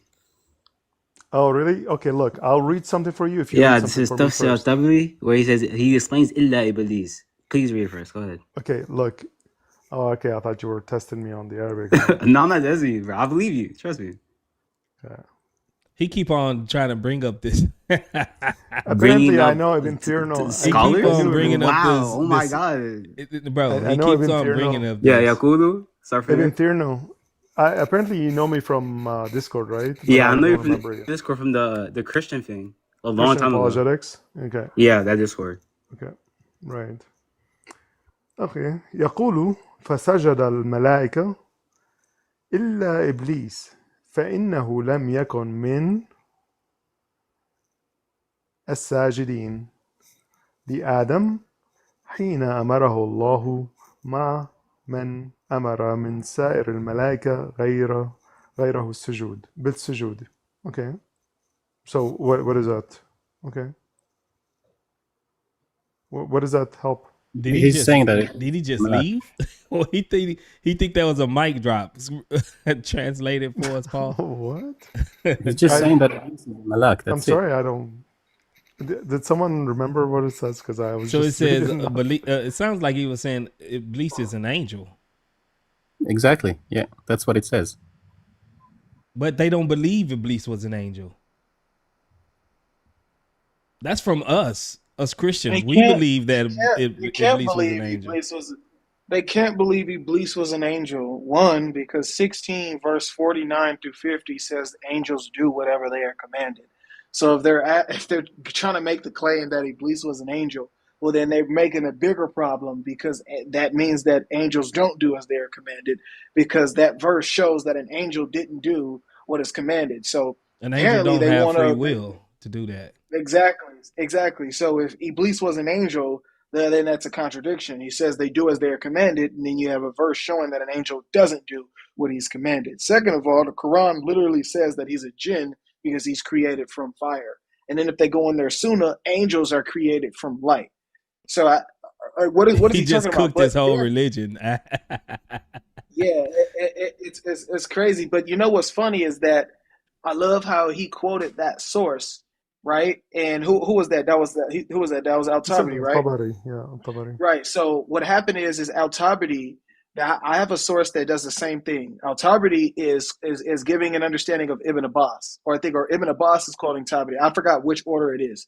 But what happened is that early on they used to think that Iblis was an angel, and then he changed his mind. So I think it was Tabari. So watch this. So he quoted that source, and I wish he would have stayed, because I have a source that does the same thing. It says, and like I said, I forgot who it was, but if it was Al-Tabari or Ibn Abbas, but if somebody was quoting somebody, and it showed that Ibn Abbas or Al-Tabari believed that Iblis was an actual angel. It's from a tribe called angels, a tribe of angels called jinn. But then later on in the article, it says that Al-Tabari changed his mind because he realized that angels can't disobey, and that was not an angel that disobeyed Allah. So it's crazy. Is he still here? Nah, he ran. Hassan, if you here, come back up. Dang. He left. Magneto, you on stage. Hi. What's up, man? You Muslim? Yeah. All right. Well, did you hear the conversation, or you just got in there? I wanted to address your topic on the screen. Okay, cool. Okay. What's your argument?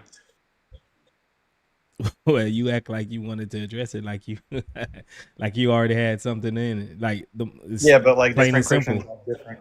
Yeah, different Okay. Christians have different arguments for like why this argument exists. So I want to know what your argument is. Okay, I can you could connect? almost Can you swear he connect? sounds like he sounds like Eminem. Keep talking for a second. Are you Eminem? What? No. No, you're not Eminem though. No, Nah, wallahi. that's not Eminem. But he Yeah, I'm do not. kind of sound like him though. Okay. The how Wait, would you? real quick. Hold on, real quick, Go bro. ahead, Life. You want to talk to him? No, I don't want to talk to him. I just wanted to show you something real quick. Hold on. Okay, so Hassan, he brought this up. I love when Muslims bring the sources I have, because we know Muslims don't really read. So here it is. Watch this. Look at this. So he did refer to Tabari, right? So what he did was Al-Tabari is quoting Ibn Abbas, right? So Ibn Abbas believed that, look, Iblis was from a tribe of angels called Jinn. So this is what this is what he's referring to, right? So There I it love is. when I love when they try to say, oh, this is common knowledge with the Arabic and etc. When you literally have guys like Ibn Abbas who were confused, and I'll show you why he's confused. Watch this. Literally go down to section 17. Now watch.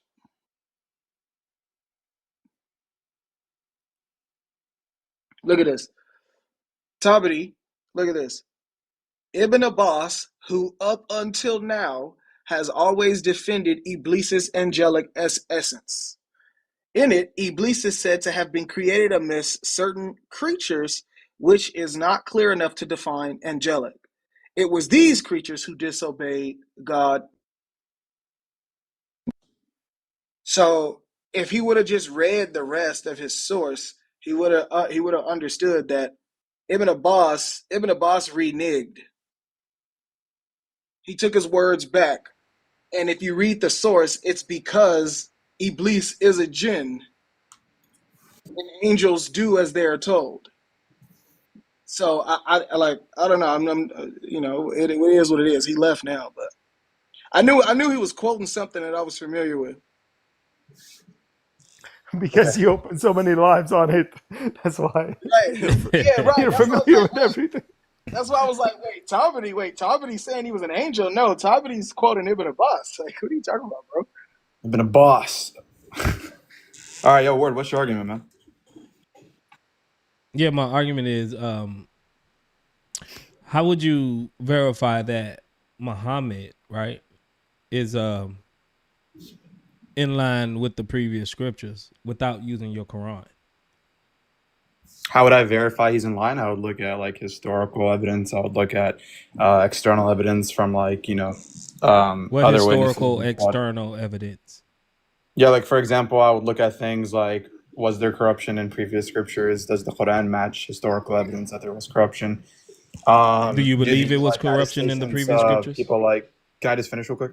Like, do attestations of people like Abdullah ibn Salam match up of Muhammad sallallahu alaihi wasallam, his name being mentioned in the Torah, 7th century Arabia, and other stuff like that? And I would look at things like that, and I would just see what matches up. I would actually make an argument that the Quran has a better historical lens than the Bible. I think the Bible has a lot of like blunders in history, etc. and whatnot. So That doesn't. But hold on. But all you telling me is that you will go and check my Bible. No, it's not what I said. I didn't say I would go check it. Yeah, you did. You said historical. No, I said the Bible sources. has. Hold on. This is what you said. Yeah. You said I would take external sources, historical sources, and then the first thing that you mentioned was Abdul Salam or Salim or whoever you said, and they was the ones that actually, especially for referencing 1094, y'all love to bring this up about the people that was reading the previous scriptures, and the reason why you know that you said you would see how it stacked up to them, what they was reading to the Bible that we have. So Yeah, either way it go, they was reading our Bible, and then you will go to our Bible to see if it matches up. You're telling me you would use my Bible. Wait, you think that the Bible available 7th century Arabia is the same exact one you have today? Prove that it's not. But wait, you're the one who made like the positive claim that it is, though. So I'm asking you. No, you like, made the claim that you No, would you use just the Bible. you just said that the Bible that we were reading, or the Bible that we came and asked you guys for, is the same one we're reading. So, do you know that? Have you ever read? Have you ever heard of read the tafsir about the king, the Negus king, Negus? king of Ethiopia? How is that relevant? I'm about to show you. Have you read of it? Yeah, but I'm familiar. Right. But like, do you know? okay. Hold on. Do you know what Bible they had? Because they was Christians. Do you know what Bible they had? Yeah, like they would have had like Mark, Matthew, Luke, John, whatnot, right? But I'm asking you, how do you know that the same exact one they had is the same exact one you have today? Why wouldn't like it? I can grant, sure, they would have had like parts of that. I'm saying my question. Do you know any other? Do you know any other scriptures? No, I'm around that asking time? you. Okay. No, I'm so not. Let's pay very close attention to my okay, question. I got you. I got you. I got you. How do you? Let me just finish. I'm about to. How Yeah. do you How do know I know that what they had was is what they exactly what had you have right now? Yep. in Arabia?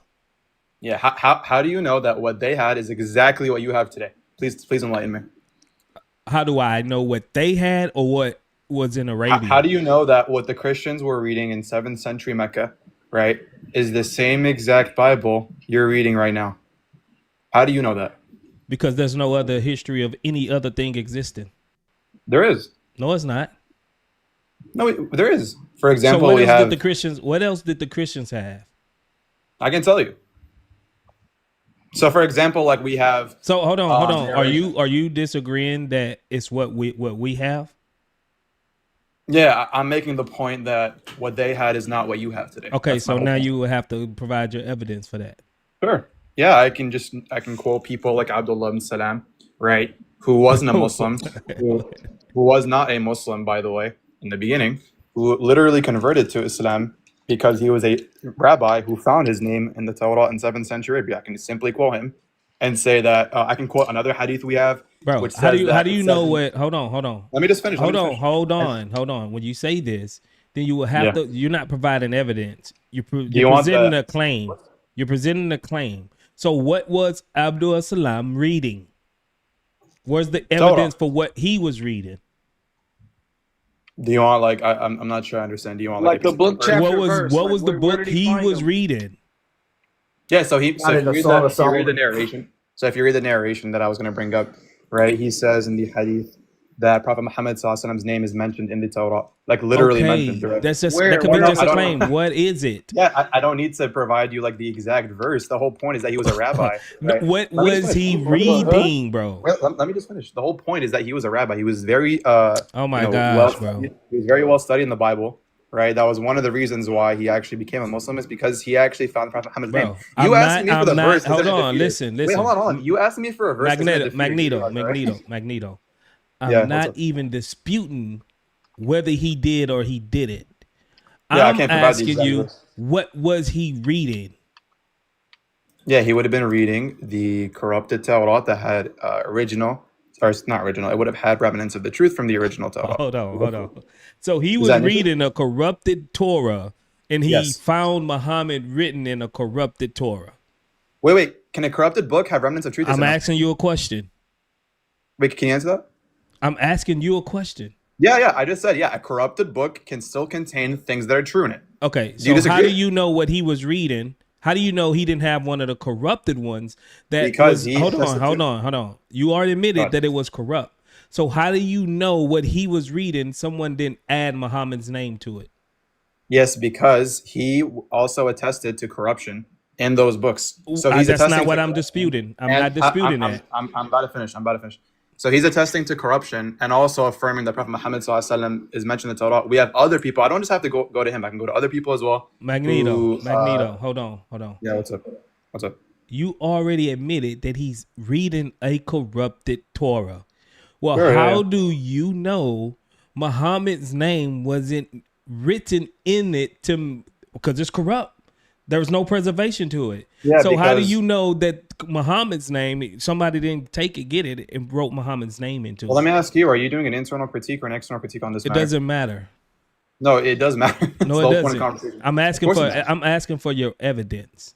Because the reason why it matters is because if I just simply say that's going to be like aligning with our paradigm because they're going to be like rabbis. You're going to not accept that. You're going to say, well, how do you know that's not corrupt? How do you know that's corrupted? How do you know that's corrupted? Well, how do you know that's corrupted?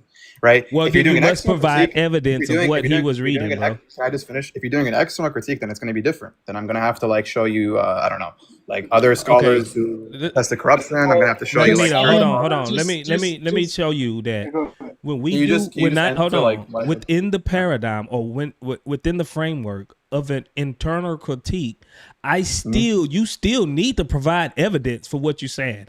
As long as as long as I tell you, you can provide the evidence within your Islamic paradigm. So if this happened and then there's manuscript evidence or some type of evidence that would still fit into your Islamic paradigm, you still need to present that said evidence. So you need to provide me some evidence of what was Salim was reading.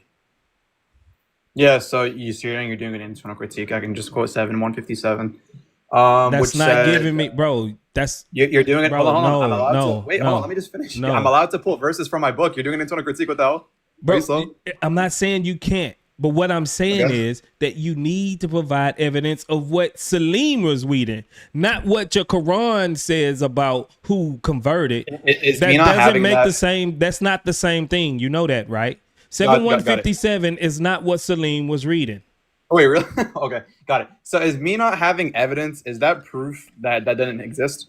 Just yes or no on that. Straight dichotomy. Is that like a yes or no? Hello? Is me not having evidence of that? Is that proof that it wasn't existent? Magneto. The claim that and still one, don't get this it. isn't a. Can you answer the question? You guys don't answer any of my questions. Magneto, one, this is an Islamic story too, so it's just as credible as your Quran saying Muhammad's in the Torah. But what we're saying is that we're trying to figure out what was this man reading. Now, you did say the corrupted Torah. The Torah. You said the corrupted Torah, right? You tried to be slick by adding in the corrupted Torah. Okay, cool. Okay. Now, this does not help you because you are still on a rabid chicken with his head cut off, running around fest trying to figure out what in the world was this man reading, because you don't even know what he read to find Muhammad in the Torah, because you haven't even established what you think the Torah is. I'm saying it's more likely. Is the Torah to Muslims Genesis? Is it just Genesis? Does it contain 5 books? Does it contain 6 books? We don't know what this man considered the Torah to be. That's why Word is asking you. If you're just going to say Torah, what is it? So hopefully that, cleared up what it is you're supposed to be answering, bro. Yeah. So like when Muslims say Torah, right, and when we say Injil, it's just simply going to be what you guys have that still contains remnants from the original. Like for example, Mark, the 4 Gospels, right? I can just simply say, I'm just giving an example so you guys understand what I'm saying, right? Those can contain remnants of from the original Injil. However, it's not going to mean that now we can't trust any of it, or every single thing in it is false. There are things that are true in it. Good, Magneto. Now you're backtracking. Let me just finish, please. Now you're backtracking. I'm not. You know you backtracking, right? My point is listen. Just if you pay attention, my point is very clear. The Injil and the Torah, okay?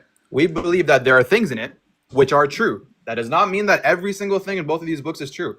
Okay, a corrupted book, I've said this in the beginning, a corrupted book can contain things that are true. Not everything in it has to be false. Okay. Abdullah ibn Salam was not a Muslim, so I'm saying it's more likely. Magneto. It's more. Let me just finish, bro. No. We already heard it. You're just repeating yourself. You're repeating yourself. No, I'm trying to get to the point. You're repeating yourself at this point, Magneto. No. Just let me finish. Hold on. You're repeating yourself. I already know what you're saying. You already said this. What am I gonna say? You already said this. The thing is, I asked you, what was they reading to begin with? You said it's not what you have. Right. But then now, since we didn't pinch you in a corner, you saying, well, it was corrupted. So it is what we had, but it's just corrupted. So now he can be reading the corrupted versions of what we have.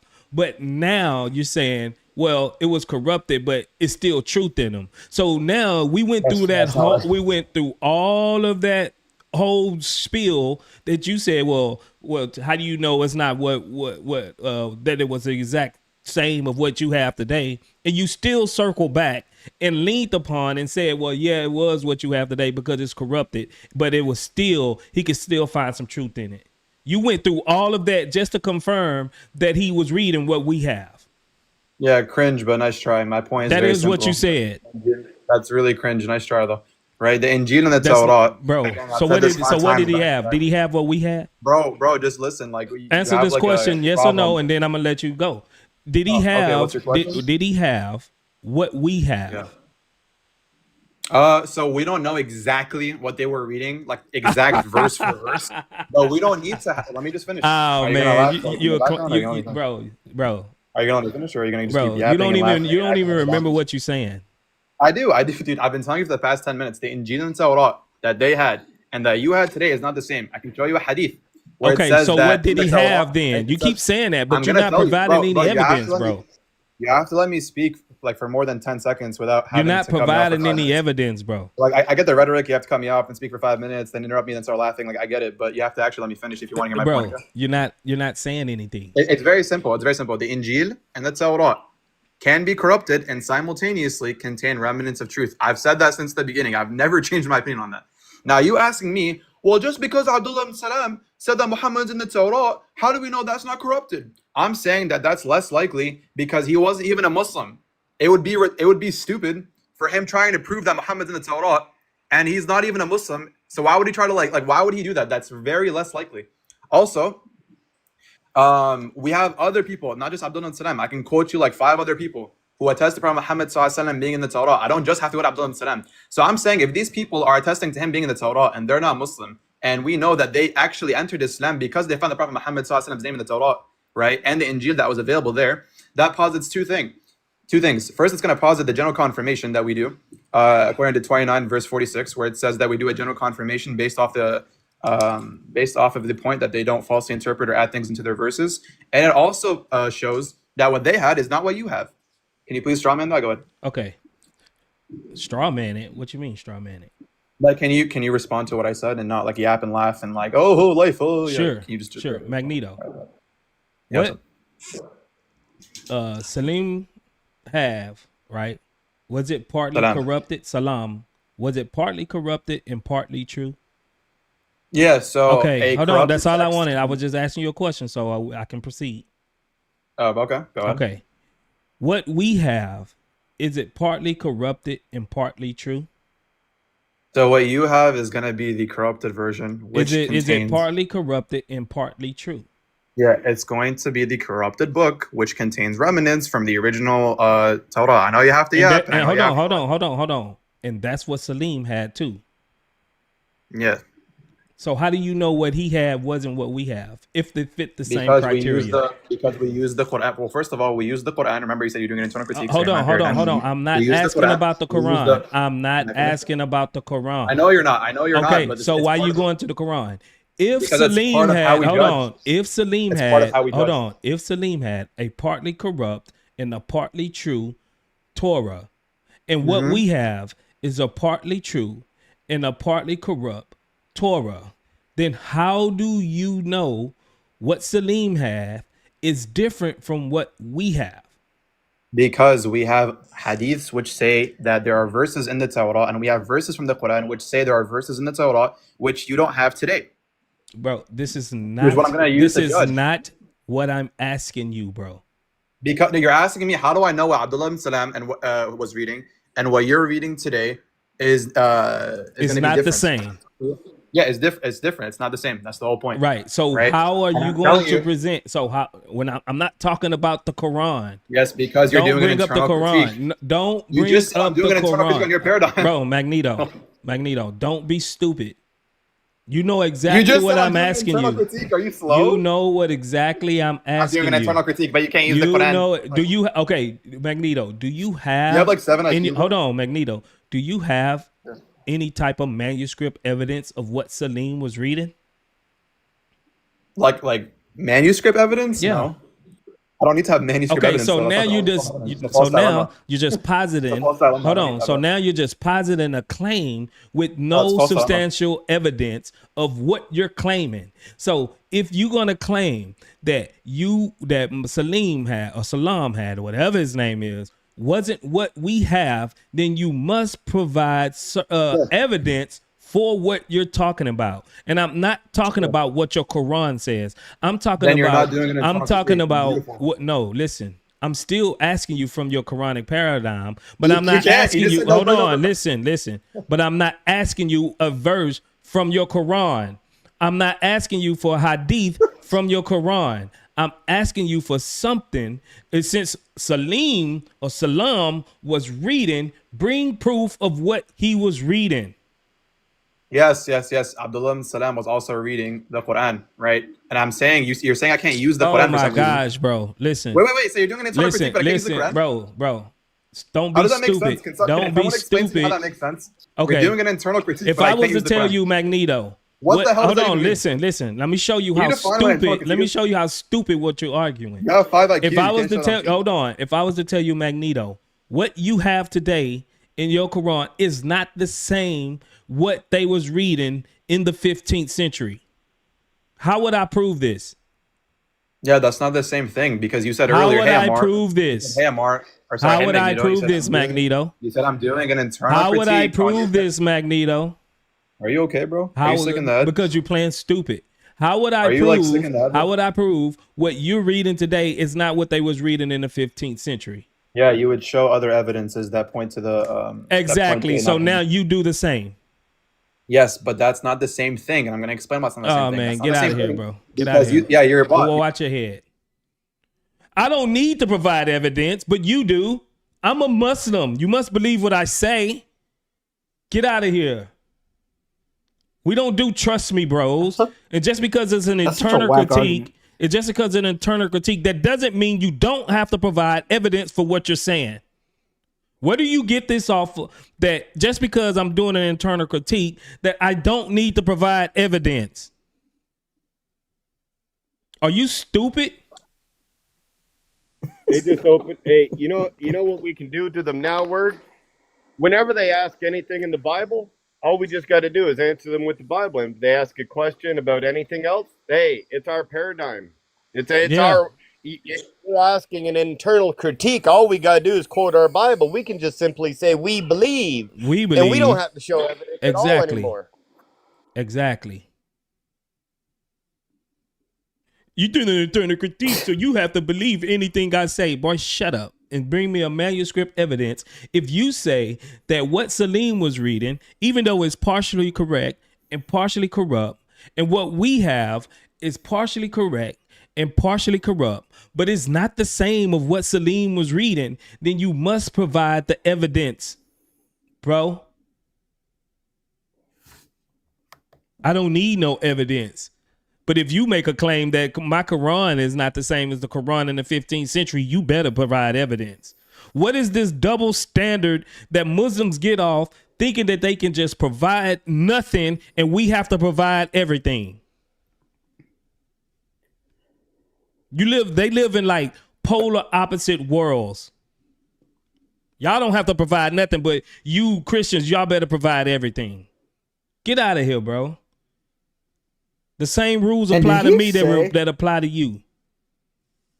Did he say that what Salam was reading was corrupted? Was corrupted, yes. That's why I asked him, well, how do you know someone didn't write Muhammad's name in it? Then he goes back, it's because, we have a hadith. To hell with your hadith. I don't care. So the title is Muslims Need the Bible, right? And so what he does to show that Muslims don't need the Bible is he quotes a rabbi from the 7th century that is saying that Muhammad's name was in the Bible. That's literally a self-defeating.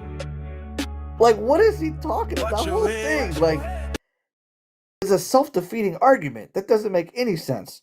Literally, that's why I asked him. Well, how do you know someone didn't write Muhammad's name in this corrupted Torah? And he couldn't answer it. But anywhere it goes, he's still using our Bible. The rabbi was using the Bible. The rabbi was using our Bible. You know what's funny too? The whole thing is, bro, I love this. Like those are Muslim stories. Like Muslims say the darnest things. Like, who cares, bro? It's just as credible as your Quran saying it, bro. Like you gonna tell us a story about somebody that said Muhammad was in there? Of course they're gonna put that in the Quran. I mean, they hadith. Yeah, Wherever, that's 200 years. Yeah, whatever 200 years story later. they get it from. I forgot if it's tafsir or hadith, but wherever they got it from, of course they're gonna say somebody found him in the Torah, but nobody else can find him other than what a Muslim source says. Congratulations. And then it's crazy too, because word is right, bro. What was he even reading? Y'all don't even know what he reading. Y'all just saying stuff, and then when we ask you what was he reading, what book, y'all don't know what book he was reading. And then if you say it's the book that we was reading, y'all gonna even have a way worse problem because you don't even know what verse he was quoting. Exactly. It's they don't have to. They don't have to anyway. bring nothing. They don't have to provide no evidence, bro. Nope. They live in bizarro world. Like I hope when y'all go to, if you get in trouble and go to court, that you don't argue this way. You don't try to do. Hope you get a good lawyer because y'all are doomed. Y'all are doomed if you try to argue this way, bro. What's wrong with these people? The guy who's quoting doesn't even say that Muhammad's name is found in the Torah. It says that his description. Exactly. So he was lying or highly mistaken to begin with. And to Life's point, like, why should we take it? I mean, this is coming in a hadith that's 200 years after Muhammad was even alive. So of course they're gonna put something in there to try to make it look like Muhammad. Bro, was you're actually doing an in there. internal critique, you dumbass. You guys are so 5 IQ. You're doing an You're internal stupid. critique. You're stupid. You still have to provide evidence. You still have to provide evidence, even though it's an internal critique, bro. That's not how internal critique works. You panicked and Amar, that's not you how. brought it up. Amar, relax, bro. Chill, bro. We not even. You amped up. Relax, bro.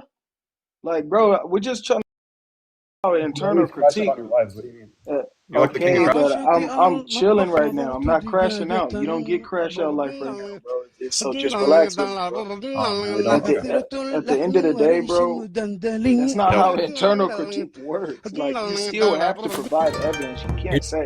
You can't say, oh, I have a hadith here, therefore the book that he was reading, it proves my point, when the book that he's reading was mass transmitted and we still have it today.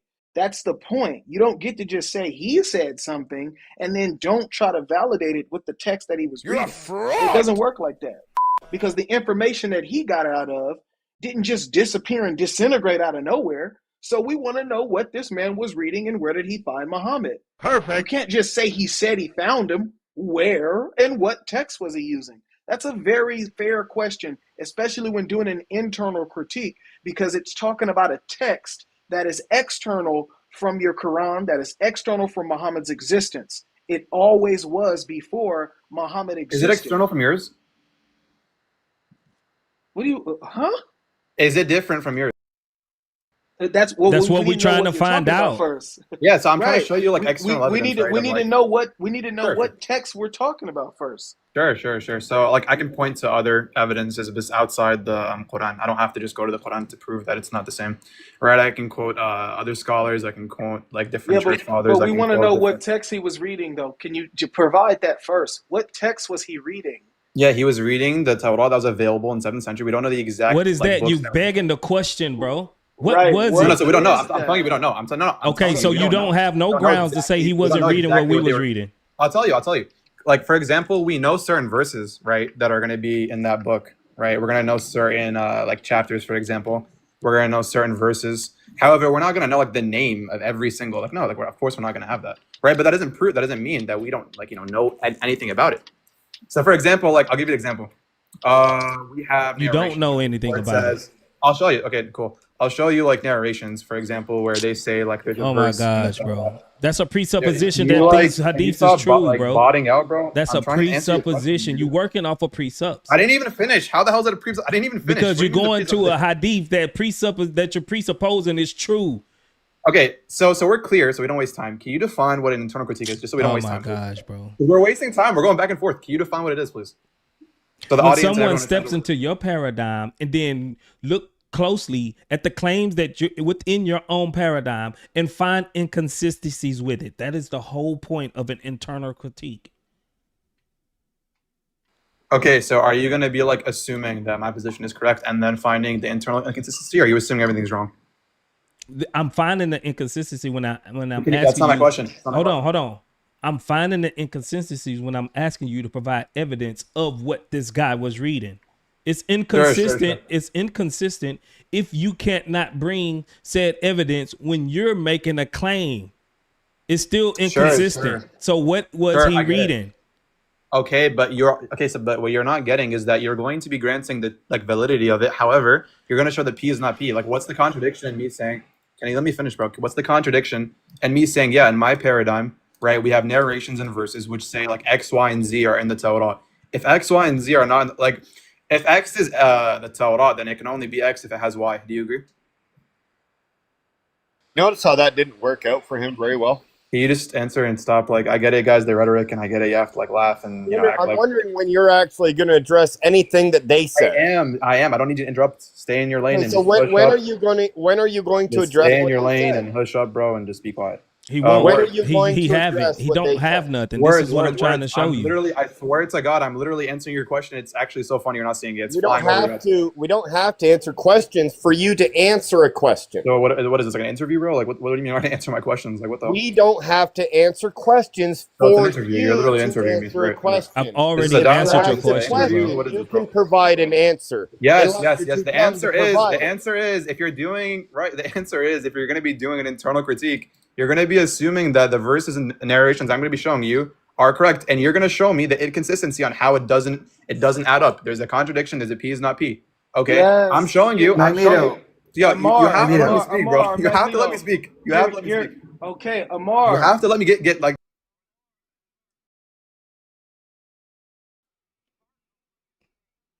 A repentant sinner.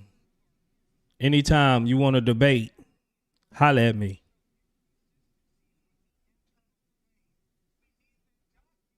Prove it. Not necessarily, no. For example, would you say that if I got rid of every Bible, bro. like I'll show you how that doesn't add up. If I was to tell you, like if we got rid of every single Bible today and every single Bible that ever existed, well, are you supposed to assume now that you have no idea what the Bible was? You can say no. Like we have other people who read it, we have other people who looked at it, we have other people who studied it, we have other people who like quote it, right? Like you Amar, wouldn't say. okay. So Can I just finish my point? that hinges upon your argument. Notice how being when I that- make a good point, you guys all talk at the same time. What do you mean? I'm the only one responding. No, but did you notice when I made a point, it's like you and Word and Chris and everyone's trying to jump in and save the day. Like, can you guys just let me finish my You're point? backtracking. We're past You guys, that, like, though. it's not like we're trying to have an actual dialogue. Can you just finish my point? Amar, I'm only here to try to like figure out like if you could understand what it is that you're doing. I'm hoping you understand. I have Creating to an, define what you're antinomianism is. creating, but you're creating an error by asserting that we have to believe everything you I didn't say. say you have to believe everything. That's not what You it, believe an internal critique is. Not believe everything I say. I don't care if you believe. I never said believe. I don't give a shit if you guys believe or don't believe. Thank you. I'm saying that you're going to be assuming that my position is correct, but let me finish. and you're going to show the P is not P, buddy. Let me finish. No, okay. So an internal critique does not always consist of finding a contradiction. What are I you know, talking but about? that's fine. That's okay, fine. But you have to at least show an inconsistency, right? That's what we're trying to do. Okay, We're trying to in show absence that. of evidence of absence. Are you asserting that?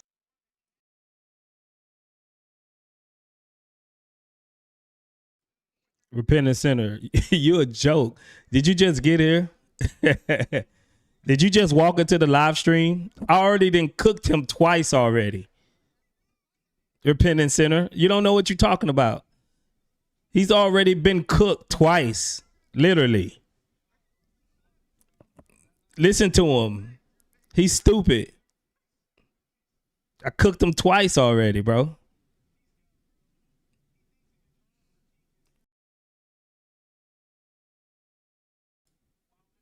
Time not admitting that the physical text that he's talking about doesn't exist. Now, if he's going to assert that the physical text that he's talking about doesn't exist, then he has a baseless claim to talk about the physical text that this man said he found Muhammad in. That's it. It's a circular reasoning. We need to believe what it says because that's what it says. That's it. He still haven't provided proof. Right. Right. In order for this internal critique to move forward, then we need to find inconsistencies within the Torah that this man read, claiming that Muhammad was prophesied in it. Other than that, we're stuck. We can't dissect whether that Torah has Muhammad in it or not because he hasn't provided it. The claim is coming from the Hadith, but it's talking about a book that is not the Hadith. Now, if he admits that that book doesn't exist, then he would have a point from his standpoint, which is in his religion, he can just talk about books that don't exist anymore. Then we can do an external critique and show him how his religion makes absolutely no sense because the book that is named Torah still exists today and we have a trace of it. Now, if he wants to say that it's not something else because he's thinking internally about what his Qur'an says about it, then he's going to have a problem because once again, as soon as we go back to an internal critique, he is literally making a claim about a book that he's openly admitting while at the same time not admitting that the book or the source doesn't exist. So it's either it exists or it doesn't exist. Other than that, the internal critique cannot move forward. I don't know why these guys always think an internal critique consists of somebody finding a contradiction. An internal critique consists of inconsistencies found as well, too. This man is talking about a text. Where is the text so we can show you that the inconsistencies? We don't just have to believe what you say. That's not what an internal critique is. If that was the case, then we wouldn't be coming trying to find right. We'll be we wouldn't Muslim. be coming to your book trying to find inconsistencies. That's the point of an internal critique, not to just believe whatever the hell you say. We're trying to find inconsistencies. If we don't have the documents to do that, then what are we talking about? And the reason why this is so important, and Life and Word are 150% correct on this, is we have manuscripts of the Dead Sea Scrolls that date hundreds of years before the birth of Jesus. And guess what? It's the exact same text we have of the Torah today. So, since we know that the Torah that we have today existed before the time of Jesus, now you have to present a manuscript that shows otherwise because you said it's not the Torah that we have today. And then he circled right back around when I pressed on him. And what did he say? What did he say when I pressed him on it? Well, he went right back to the Quran, and then he said it. Well, it's an internal critique. So you notice how he wants to go external, right, and then goes back internal and hides in his bubble as if we're supposed to just follow along. Ain't nobody finna just follow you along, bro. Right back around into your bubble to where, and you guys know he's using internal critique wrong because he keeps saying internal critique when he's asked to provide evidence. When you ask him to provide evidence of this text, oh, you're doing an internal critique, so I get to use everything other than this text. I'm going to use the Quran and the Hadith when I'm talking about the Torah. That's not how an internal critique works. No. But you got to remember when he said that it wasn't what we had, right? And then what they had in Arabia in the 7th century, and it's not what you have. So when I pressed him, what did he end up doing? Going right back and saying it was what we have, but it was corrupt. But you said it wasn't what we had. And also, Word, wasn't there Jews at the time that when they read the Torah, they didn't find the description of Muhammad in there? Exactly. He backtracked. So, he backtracked and went back. Dude is a clown. He talking fast and thinking that he's saying nothing. He's just saying nothing but talking fast. And then when him and Life started talking at the end, he's like, all three of them are jumping in. All three of them are jumping in. Me, Pablo, and you didn't say a word. It was just him and Life. Yeah. Dude is a clown. I guess I could do one more. You know that's Amar, right? Where? Yeah, that's Amar. He always like that. The fast talker, bro. Just fast. Like the fast talker Muslims be the worst, bro, because they really think they be cooking, bro, but they don't be saying nothing, bro. Don't say nothing. Just talking fast. That's it. He just talking fast. Dilo, you on stage? Hey, what's up, man? What happening? Here we go. He gonna So talk about the slaves. you were Slaves, talking about Torah is Oh, this the authentic, slave and you guy believe. No, from another yesterday. No, that's him. one. He always talking about slaves and Christianity, bro. Oh, that White, yeah, that was him. That was him. That No, is him. I'm different. You're not No, different. that's you, bro. That's you. That I have is a the one. question. You always talking about slavery, bro. Same If profile Jesus, pic, if same Jesus was name. God, why he went to the toilet to boob? Oh man, get out of here, bro. Watch it. Answer the question. Answer the question. Watch it here, bro. Why Jesus boop? Jesus boop. If Jesus duck, why he boop? Why you boop?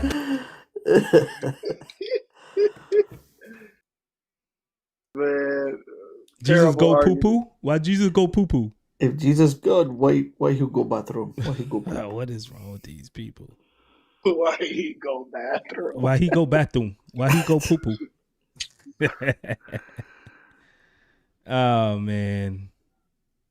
Nah, that last guess that he don't count as no last guess, bro. He just Nah, pure he don't count. idiocy. I let Chris Klaus he could talk to esoteric. Why you throwing me under the bus? What do you mean? Hey, That's esoteric, bro. That's your homie, ain't he, brother Chris? apparently now he is. So why do you Muslims need the Bible? Well, assalamu alaikum, peace be to you, brother. Salam alaikum. We don't hate the Bible. We are forced. But brother, peace be upon you, my brother. I didn't say that. I said, why do Muslims need the Bible? What's good, my why guy? do we need the Bible? Yeah, you need the Bible. You're not equipped. Not for salvation. Your life chill. I didn't say that. I said you need the Bible, and it's correct. Yeah, not for salvation, but yeah, I we didn't need say it. that. I said you need the Bible, correct? Correct. Excellent. So why do you, as a Muslim, need the Bible? For history, just to get some idea of history. Oh, what about the Torah? Is the Torah Islamic scripture? Like when you said Bible, we need to confirm the parts that we need are the Torah,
Torah and the gospel, but Okay, the where name where is he Ahmed written of? Where is he written of in the Torah then? everywhere, all over the place. Where? Give Deuteronomy me one. 18:18, Deut 18:18 is clear, What's Deut? and a lot of others. What is Deuteronomy Deut? 18:18. Oh, Deuteronomy. Deuteronomy, Excellent. yes. Excellent. Just one Yes, second. very, very, One second. very, very clear. 1 second. Is Deuteronomy a part of the Torah that was given to Musa? Probably, most What do you probably, mean, but probably? It would have to well, be if it contains accurate prophecies of your prophet, wouldn't it? even if it's not the accurate entire book, it still has remnants that have How accurate can you prophecy. prove that? How can I prove which part? How can you prove that Deuteronomy 18:18 is a part of the original Torah that was given to Musa? I can never categorically and definitively prove that. Never. Okay, so then the problem here is that you're going to a verse in a book and you're saying, my God is saying these words in that book. And then when I ask you, well, is that the words that he give to the prophet? You're like, I don't know. So if you don't know if very those right. words, just a second, if you don't know if those words are the words that Allah gave to Musa, then why are you using them as a prophecy? Because a true prophecy could only come from God. You are very, very correct. We just use it as substantiative evidence, but not definitive evidence. Yep. You can't use it at all. You have to use it as definite evidence, or you can't use it at all. Sadly speaking, we just can use it as a partial type of evidence, Well, but not. thank you so Because much it's for admitting that, impossible. because it is, sadly speaking, that's what you Muslims do. And why do you Muslims do that? Because you have to do that, because you can't accept the previous scriptures, because once you do, it shows Islam to be false. Correct? Uppercut! No. Are you crazy? So, Are you out of your mind? so the previous scriptures don't show Islam to be false? No, absolutely not. They actually rhyme with Islam, 100%. So in the Torah, when Musa called God his father, that's the same. That doesn't do anything with Islam. That agrees, right? It agrees. We don't object to that. One of our biggest scholars, Are you Ibn crazy? Kathir or so, Are you out of your he said mind? yes, that's the name. Granted, that's the name they used to call God. Right, Yes. show me where Ibn Kathir says that. Is it Ibn Kathir? I have. It's written in Arabic, so It's I not just- Ibn Kathir. It's you father rights will use Ibn Taymiyyah. Yeah, Ibn Taymiyyah. Sorry, yes, But correct. what Ibn Taymiyyah says is not that it was allowed for them to call Allah Father. You would actually have to get that reference. That's not what Ibn Taymiyyah says. Are you sure? Yeah, 100%. Uppercut! Because I actually listened to the entire reference. No. What you did is you listened to a Muslim brother say Ibn Taymiyyah agrees with us. So therefore, you're going to say, "Oh, Ibn Taymiyyah agrees No, with he us." actually read But like Ibn 3 Taymiyyah passages. doesn't agree with you, and that he would never call Allah Father. Why? Because Allah can't be a father. Correct? Perfect. No, the Quran What? doesn't say that. The Quran crazy? doesn't deny Are you out of your Allah being a mind? father. In a biological sense, it does, but in other Did senses, Surah did the Jews- 930, baby. Just a second. Did the Jews believe that God had a biological son? Yes or no? they probably did. What do you mean they probably did? Did they, yes or no? I believe they did. Show me one Jew in history that believed God had a biological son. Well, when people say son, you don't know what reference they're using. I need you to show me a Jewish person in history that said God had a biological son. Go ahead, just one. What's the Quran verse? Let's get the Quran I'm verse. asking you for one I Jew that know. says God had a biological father. Give me it. There are two Quranic verses. The one on Give me- biological. just a second. Give me the verse where a Jewish person says that God has a biological son. I am not sure that reference is to the Jews in the Quran. Let's get the Oh, Quran verse first. Now, let's go to Surah 930 then. There it says, the Jews say Uzair is the son of Allah, and the Christians say the Messiah is the son of Allah. They are both deluded and disbelievers, and it then says that we should be punished, right? Exactly. So this is a specific reference that you're bringing up of Uzair being When you the do son a of deep dive, Excellent. Who's Uzair? I believe that's Ezra, the guy who Are really. you crazy? That's not, no, Are you out of your mind? You can't change the name. The name is Uzair. Arabic names are Arabicized. No, Arabicized names it's are in the English. slightly. No, Uzair is Arabic. in the English. It's like Uzair. Musa and Moses. You can't It's like- change. You can't change the name. What about Musa and Moses? We Arabicize our names. The Oh my Quran God. Arabicizes all names. It's not a translation. Uzair to Ezra is not a translation. Says who? Quran Arabicizes all names. That's Okay, a fact. let's go with you. Let's go with you, even though you're wrong. Show me in history one Jewish person that believed Ezra was the biological son of God. One Jew. Unfortunately, as you know, the answer that we have to that is this must be Jews that were in the Medina area. What you have to show us this. There are no records. For instance, the There's question. no, just a second though. If there's no record of these people existing, and the only record that we have is that these people did not believe that, then what should we believe?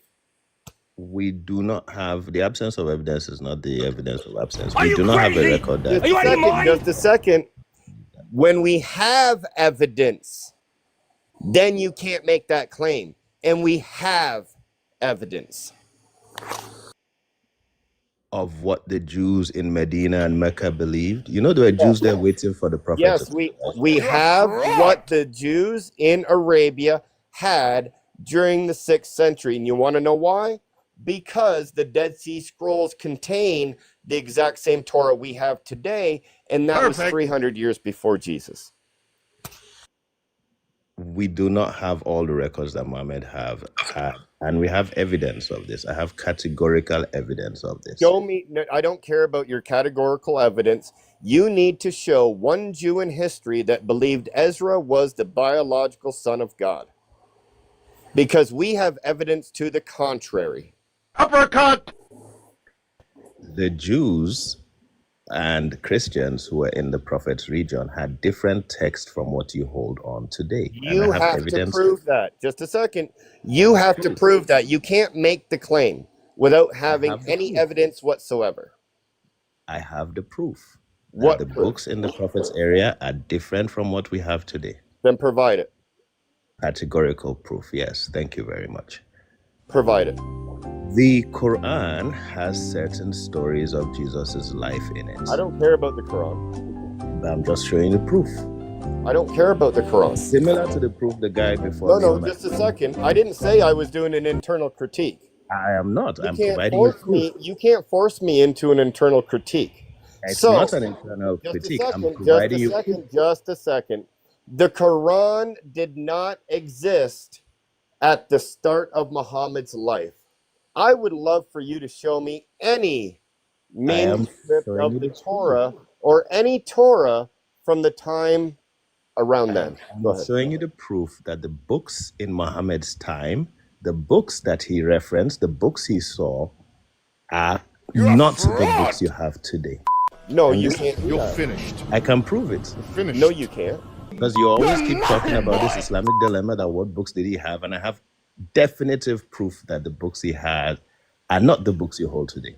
Are you crazy? Give me. Are you out of your mind? Okay, what you need to do then, for definitive proof, is you need to show that these people have a Torah and that there's another Torah. Go ahead. All right. So the proof that whatever Bibles they had then is different is the Quran has certain stories about Jesus's infancy. I'm not talking about the Gospels. I'm talking about the Torah and Ezra being the biological son of Allah. Quit running away from that. You told me you wanted to show me that we did not have the Torah that they had at the time of Muhammad. So show me from your Quran that we don't have the Torah that they had at that time? Well, I'm able to show you that you don't have the Gospels they have. I asked for the Torah. I don't have the Torah. I told you already, Ezra, the Muslims in Medina were different Muslims. The Jews. You have to prove this. You have to prove it. You can't just say it. On the Ezra issue, we cannot bring up the proof. Okay, so then why should we believe it without evidence? Because on the gospel issue, we have the proof. I'm not talking about that. Why should we accept the Quran verse in Surah 930 that says the Jews say Ezra, which is actually Uzair, is the son of Allah? Why should we accept that when there's no proof for it? Perfect. Well, if you leave that piece out, you're still gonna become a Muslim from all the other things, even if though we don't have. Are you evidence crazy? of that point. Are you out of your mind? So even if those words are wrong in your Quran, we can They're simply not wrong. take them We out just of don't it and everything's They're good, not right? wrong. We just don't have the evidence of the Okay, Jews. if they're not wrong, then they're true, right? Yes, absolutely true, 100%. Then prove that it's true. Unfortunately, the Jews of Medina don't exist today, sadly. Weirdly enough, we have the Torah before those people existed, and we have the same Torah after they existed. Show me that they had a different Torah than that. We have evidence of at least two different Torahs. The Septuagint has different things from the Masoretic. We have different Torahs. Just a second. Where was the Septuagint translated from? I have no idea. Weirdly enough, it's the Torah that they had 300 years before Jesus was born that we have in the Dead Sea Scrolls. So we have the original that they translated into Greek, which is, it's just simply a translation into Greek. We have the Masoretic and we have the Septuagint. But that doesn't address the actual question. Show me where there is a different Torah than the one they had, because the Septuagint is the same Torah. No, we have different Torahs today. No, we don't. Irenaeus complained about this very thing. You show me a different Torah that is not the first 5 books of Moses. Go ahead. It doesn't mean it's not the first 5 books, but Irenaeus complained that the Jews have, corrupted. Again, I need you to show me a different Torah other than the first 5 books of the Bible. You're putting it on a large thing, just the first 5 books. I'm saying within the first 5 books, what's written. No, because that is the Torah, the first 5 books. Right, and you say, just a second, you said that they didn't have that Torah at the time of your prophet in Mecca and Medina, those Jews. So you have to show me a different Torah that is not the first 5 books that these people had in Medina at that time for your truth to be valid. Or show you that Torahs we have today are at variance with each No, other. you actually have to show us a different Torah that is not the 5 books of the Bible. Because the Torah we have today is the 5 books of the Bible. It's the same Torah. Watch your head, dog. Watch your head. You're just going in the circle with that guy. Easy. Well, I was waiting for you to kick him.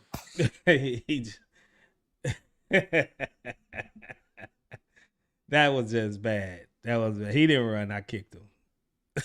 That was bad. Round and round and round we go, man. Watch your head, bro. Watch your head. That's crazy. So, hey, we got no evidence for Allah saying that the Jews said Ezra is the son of God. And apparently it's the biological son of God there. Word. He don't have to bring evidence. He's a Muslim. Bro, this is funny, man. I never thought when I got into this like 6 years ago that Islam and the way that they prove things would end up evolving to this. They don't need evidence. They openly admit they don't have evidence. Their evidence is just because the Quran says so, which they think is evidence, but it's not. They have circular reasoning. They commit logical fallacies, and yet they think their religion is true. They misunderstand internal critiques. This guy literally was sitting here arguing with Chris about not having evidence, and that's why what he's saying is true, because the evidence doesn't exist. When the evidence does exist, but the evidence for his claim doesn't exist. But I find it funny how the evidence against his claim exists. And that's why Chris was right when he said it. The evidence against your claim exists. Just because you don't have evidence for your claim doesn't mean we don't have evidence against it. So if you don't have evidence for your claim, but we have overwhelming evidence against your claim, what are we going to believe? And this guy decides to believe the one with absolutely no evidence. You can't make this stuff up, bro. It's crazy. Islam is a true religion now because they don't have evidence for it to be a true religion. Like, what is happening here, bro? It's true because we don't have any evidence for it. The absence of evidence isn't evidence of absence, whatever he said. Like, bro, what are we doing here, dog? What are we doing, bro? That's how Yeah, they he do it. basically absence of evidence is not evidence, but that's what they're using. They're using absence of evidence to be their evidence. Yep.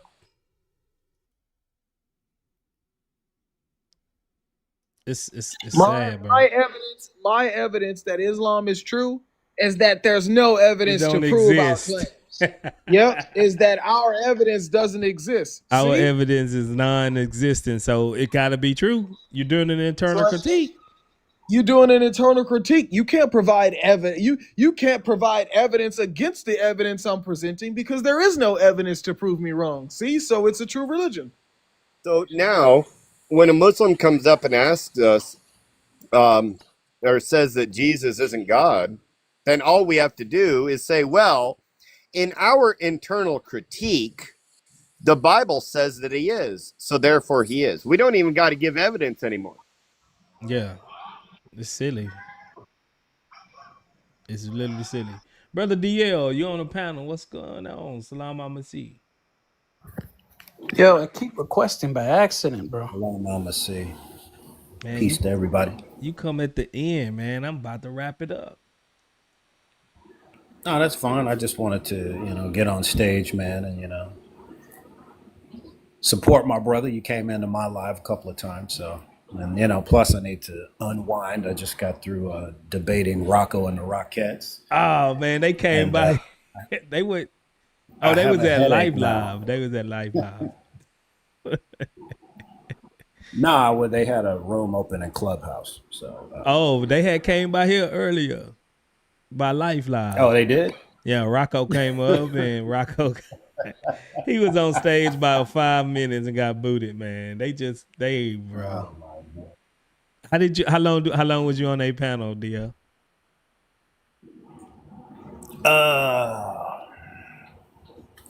I don't know, maybe about 45 minutes or so. What? I saw Albie pop.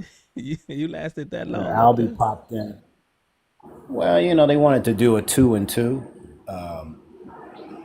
It wasn't really a debate. I mean, it's just really them just, talking trash and trying to put a brother down and stuff like that. I mean, yeah, they don't know how to do it. I mean, so I'm pretty sure you and Albie spanked them real good.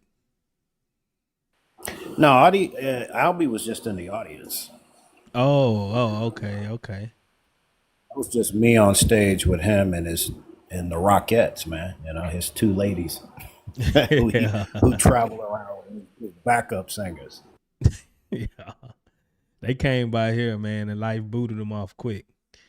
I was about to shut down. I've been on for 4 hours.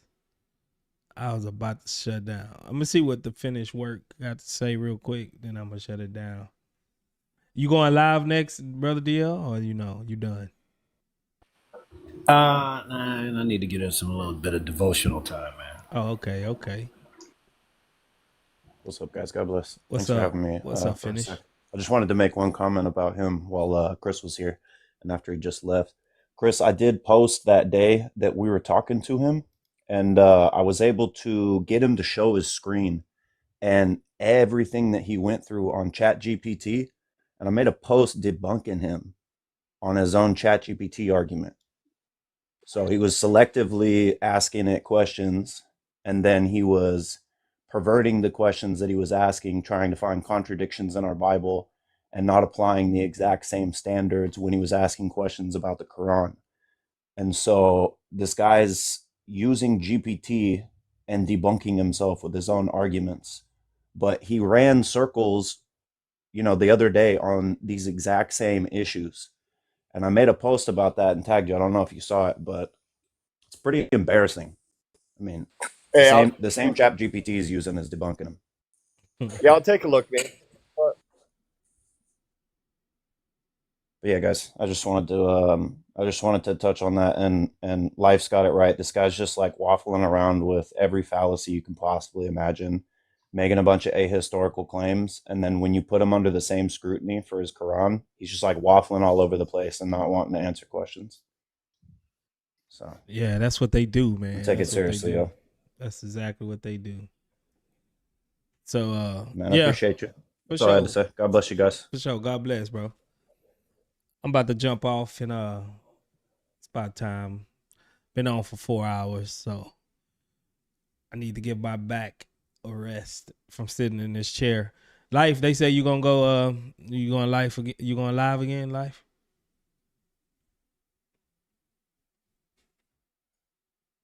Well, I guess Life not going live. Y'all out of luck. That sounds like a no to me. Chris Claus, you going live? Nah, man, I'm pretty beat too. I did a debate earlier. I did a debate last night. I think I'm just gonna relax tonight now. Who did you debate earlier? You had like an actual debate? Yeah, against a guy named Otis. He believes that Jesus is the Father. Oh, because I had seen you said it was a debate about the Trinity, or about 3 persons, and I hit you in a chat, and I was like, "Are you debating?" But you never got back with me. I guess you was probably already in the debate then. No, I sent a message. You just didn't see it. Oh, for real? Yep. I didn't see that. Yeah, I answered you. I said, yep. Really? Do you recorded that, Chris? Yeah, it's on Stand for Truth. I might go through the cross-examination. I'm not sure, but I'm definitely going to go through the cross-examination. Yo, real quick, I wanted to tell you guys something. This time I requested on purpose. But check this out. Check this out. So I was debating a oneness, Chris, and Word. Check this out. You ain't never gonna hear this. It's on my YouTube channel. So I was debating a oneness today. Not formal, but I was on TikTok. Mm-hmm. Tell me how this oneness guy, I take him to the verse where it says you need the testimony of 2 persons. It is said in your law. John 8. This guy's gonna say, notice it says their law. I go, okay. He goes, Jesus wasn't a Jew, and he was talking about another law. Bro, I kicked that man out so fast, bro. Bro, it's on my channel, bro. I'm gonna send it to you. Bro, I started manifesting, bro. I crashed out. He said Jesus wasn't. That's the dumbest Bro, he said, refutation ever. because it says their law. So he said, oh yeah, you see, Jesus wasn't talking about his law because it's talking about their law. And since law? it was talking about, yeah. And then he says, oh, it's not 2 persons because Jesus isn't a Jew. But who law do he think Jesus was referencing? Bro, I lost it. I'm telling you, You I didn't lost even it. give him a chance to explain. No, bro, he was out. As soon as he said Jesus wasn't a Jew, bro. Oh, man. Yeah, no, JP, it's time to watch your head at that point. Bro, it's on my channel. I'm going to text it to both of you. For sure. Somebody said, can you go to church with this face? What are you talking about? With what face? I don't know. Some guy is trying to be funny. I don't know what he's saying.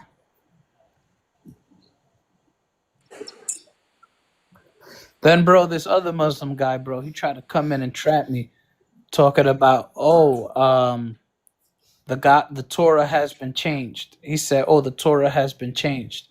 And, bro, we went through 30 minutes of the conversation of me begging this guy to show me when the Torah was changed, because at the very least, at the 7th century, we had a Torah. So and then he goes, no, I didn't say it was changed, it was replaced. Okay, where was this magical Torah replaced? Where? And the only people that say that is the Muslims, bro. Oh, yeah. Nobody says this, bro. Yeah, because they got to, because they can't find Muhammad in it.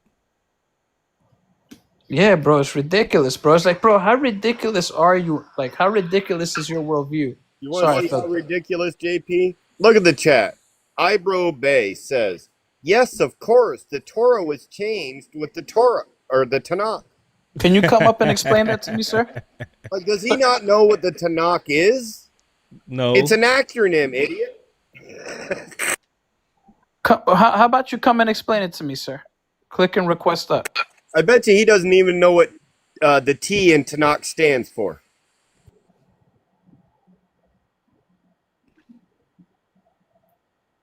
Yeah.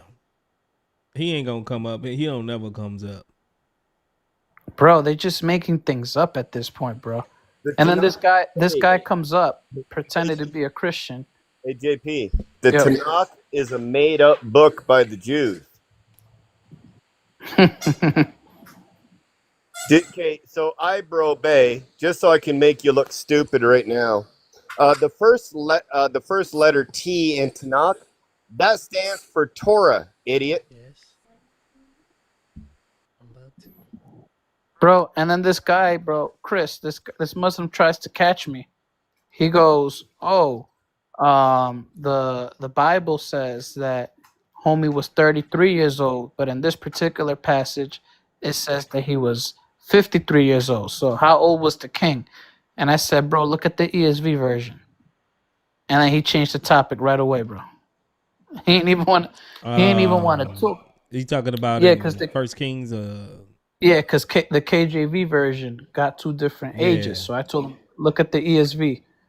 And then he just changed the topic. He didn't even address it. It's like, bro, these guys don't want honesty, bro. Because you address their you address what they say.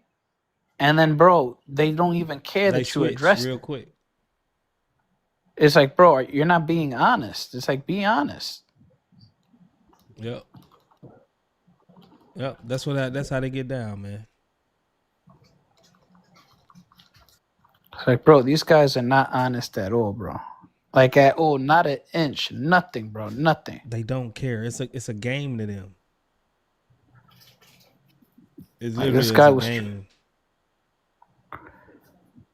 bro. But yo, bro, the oneness, bro. I think they're worse than Muslims, bro. Like I'm starting to like if I have to, like I know the Muslims are not. They are. Like, bro, they're dishonest, bro. Like, bro, I was making an argument with a Muslim right before I got not a Muslim, a freaking oneness. I said the Bible says no one has seen God's face. So if in Genesis 17 somebody's seen the Lord's face, that's a contradiction. He goes, "Oh no one has seen God's face in its full glory and manifestation." I go, "Bro, it says no one has seen God's face in any sense." I had to hit him with the Muslim 930, bro, because you know how they be seeing, oh, he's Muhammad was just saying he's not a father in a particular sense. No, not in any sense. So I was like, no one has seen the Father's face in any sense. Moses saw his back, but not his face. And bro, I took him to the book of John where it says, no one has seen the Father but the Son. And the man he was not budging, bro. Like, I'm like, bro, look at this. If the Bible says no one has seen God's face and Jesus is God, can't you put two and two together that the Father is distinct from the Son? And that's how we can parse this together? He couldn't, bro. He couldn't. Dishonest little rats, bro. They're terrible, bro. Yeah, I think they worse because they claim to believe in the Bible and they speak. If you just sit back and listen to them, they kind of speak Trinitarian language until you actually start asking what they really believe in, and then you still start talking about the persons and you know what I'm saying and who is who. Then you be like, oh, okay, they don't believe what we believe because they'll be like, Jesus is God. You know what I'm saying? Oh, he is God. Like, and then you start, okay, then who is the Father? Oh, what? Jesus is the Father. Oh, now we got a problem. You know what I'm saying? Yeah. I do believe in the three, Father, Son, and Holy Spirit. But they are one person. That's what they don't, you know what I'm saying? Like, then you start realizing, oh, you think they are one person. Right? So they tricky on the surface. They look like Trinitarian, use kind of Trinitarian language. And then when you figure out what they really believe in, you be like, oh, no, bro, you straight heretic. Yeah, bro. Let's see what this brother want. He said he needs some help on something. Maybe brother Chris Claus can help you. And then I'm closing out for real. Like my legs are starting to hurt from sitting in there. What's up, Bro, Edward? have you got Muslims that pretend to be Christian and say, "Oh, I just got a question," and they're really Muslim? Nah, not as much as I used to. What's up, Edward? Hey man, I have a question. I don't know if you guys have a lot of knowledge on false gods, what the Bible says. So I just got into I was in a debate, but it wasn't like insulting. Actually, first Muslim that was honest with me and gave me good information, his surahs and whatnot. And I reached a point where I couldn't continue the debate or the argument because he kind of stumped me. He didn't prove me wrong or anything. He just left me with some doubts, right? So I wanted to ask you some questions about that, see if you guys could guide me in the right direction. Stumped you on what question? So we started with morality, got past morality, like let's not debate about that. Let's not go verse to verse. And then I ended up posing the question, does the surahs or the Quran say anything about false gods? So you know how they're so deep into oneism and like there's only one God and all that? Mm. And they don't acknowledge the Trinity or Jesus and all that. So we had a meet in the middle. He explains to me the surahs, and then I got him with, well, clearly it's saying there that there is going to be people worshiping other things, idols and other gods. And they're like, no, but they're not gods. It says here they're not gods. And I'm like, yeah, but it's kind of giving you the What happened? That wasn't me. What happened to him? That wasn't me either, just for the record. Oh, Albie said him. he kicked him. What'd he do, Albie? Did I miss something? He's here to show off.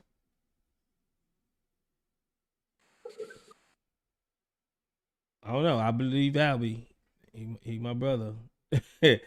Albie dropped him. Yeah, I'm never going to disagree with Albie either when it comes to a discernment. Sometimes he can see something that I don't. Sometimes I see things that he don't. I trust my brother's discernment.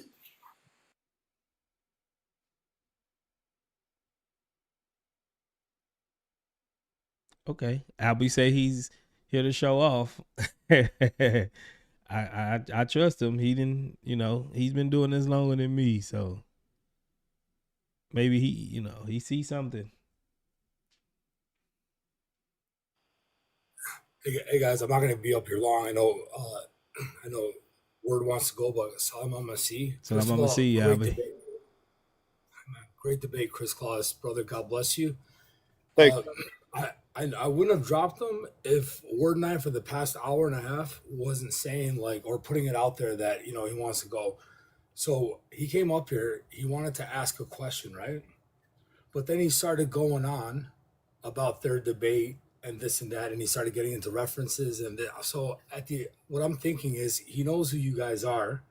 He knows, so he wants to just show his knowledge off. That's all it is. It's just here to waste time, man. Because if he was sincere, he'd be a little more humble. He'll get right to the question and not waste time, especially if he's a man that understood that Word and I just said he's the last person, then I gotta go. So he had no respect for that. He wants to just show off that, you know what, I did this, I did that, I did that. All of a sudden, as though Chris Claus is going to start bowing down. Man, you got to join our group on the private chat, Bro, if you have a question, come up, get to the point. Especially the man said he's going to go. That's all. I'm sorry, man. So just because I dropped him doesn't mean he's not a Christian, but man, be discerning. That's all it is. You know what I mean? So that's all I wanted to say, brother. Sorry about that. God bless you. I agree. Now that you get talking about it, usually when Christians do have a question and they got stumped in a debate, they would say, at this point, he said this. What would your response be? Right? Instead of giving us a minute and a half of what was going on and everything up to the buildup, right? So I believe you, Albie. Yep, I'm not going to argue with Brother Albie. He discerned it, and that's what it is. That's what it is. But if you still have a question, maybe hit us in a DM or a DM Brother Chris or something like that, and maybe we can get back to you. All right? But yeah, I'm about to get up off of here, man. Appreciate y'all for coming through, hanging with me. God bless you, Brother Chris. God bless you, JP. God bless Life. God bless Pablo. God bless all of the brothers, Albie. that came up. Brother DL as well came up and participated. So we're gonna go ahead and log out, and I see y'all probably tomorrow noon, a little afternoon time, maybe 1-2 o'clock. I might try to go a little earlier tomorrow. But hey, Bible trivia. Oh Tomorrow yeah, at 1 Bible o'clock, trivia remember? at 1 o'clock. So I'll go out live after 1. Well, after Bible trivia, I'll go live. God bless y'all. All right, God bless. God bless. God bless. God bless everyone on TikTok. In the name of the Father and Son and the Holy Spirit, may the Lord Jesus Christ keep a hedge of protection around you and your family. And I will see y'all on the next one. God bless.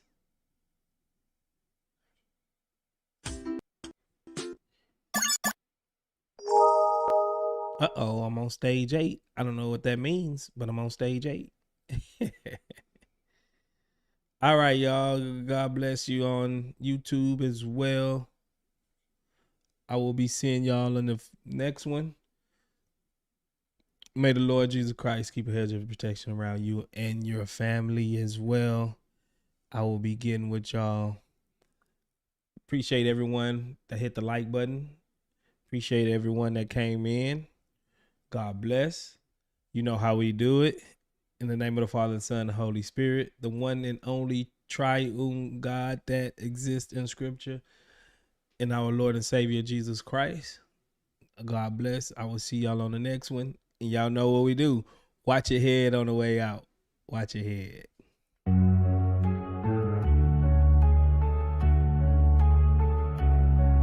Yeah.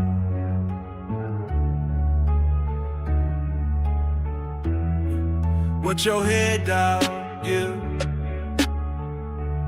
Watch your head. Watch your head down. Just get. Watch your head. Watch your head. Get out of here, man. Get out of here. Get out of here. Get out of here. Watch your head. Get out of here, man. Get out of here. Get out of here, man. Get out of here. Watch your head. Man, ain't no way I'm finna listen to you spit with your PDF supporting off. Where you finna get clip, idiot. Poses wise when truth approach you. Close your eyes, hold the lies, and show your pride is oversized in your replies. Trying to teach, but you only came to preach. Lying about Jesus, who you think you finna reach. In your speech, I hear the weakness, that's why you won't shut up. Demons in your ear convince you to be evil is what you disagree. It's history, too late to change it, it's a thing. Wins ain't free round here, bro. When you speak, I'm listening. So if you think you finna be hitting me with your wizardry, convincing me to give a free platform, you're tripping, G. I don't mince words, I don't get purrs who don't deserve the way. Why don't you learn? You've shown you've earned it, so deserve your fate, and so discern what happened here, so you learn your place. I know it burned, but grow and turn from falsehood into grace. Watch your head down, yeah. Watch your head. Watch your head. Watch your head down. Just get. Watch your head. Watch your head. Get out of here, man. Get out of here. Get out of here, man. Get out of here. Watch your head. Get out of here, man. Get out of here. Get out of here, man. Yeah. Get out of here. Just pay close attention, that hateful ambition is why you done failed your mission. Your faith is a prison that makes you a victim, that's why you ain't breaking my rhythm. You ain't finna get in, my spirit is sealed. Don't know your God, can't say if it's real. To me, he sound awful like Satan for real. Trying to convince me he made us to kill. What are you, stupid? This is the war of the spirit, but you don't know it or walk it or live it. You don't see what's happening, you're walking into it. You're dead where it matters and lost and diluted. You can give pain, you can give hate, but don't wanna take it. That is your way, you will give hate because you love Satan. I'm not finna pause my day to listen to someone whose Lord is hate. I'm finna walk away. Yeah. Whoa. Watch your head down. Yeah. Watch your head. Watch your head. Watch your head down. Just get. Watch your head. Watch your head. Get out of here, man.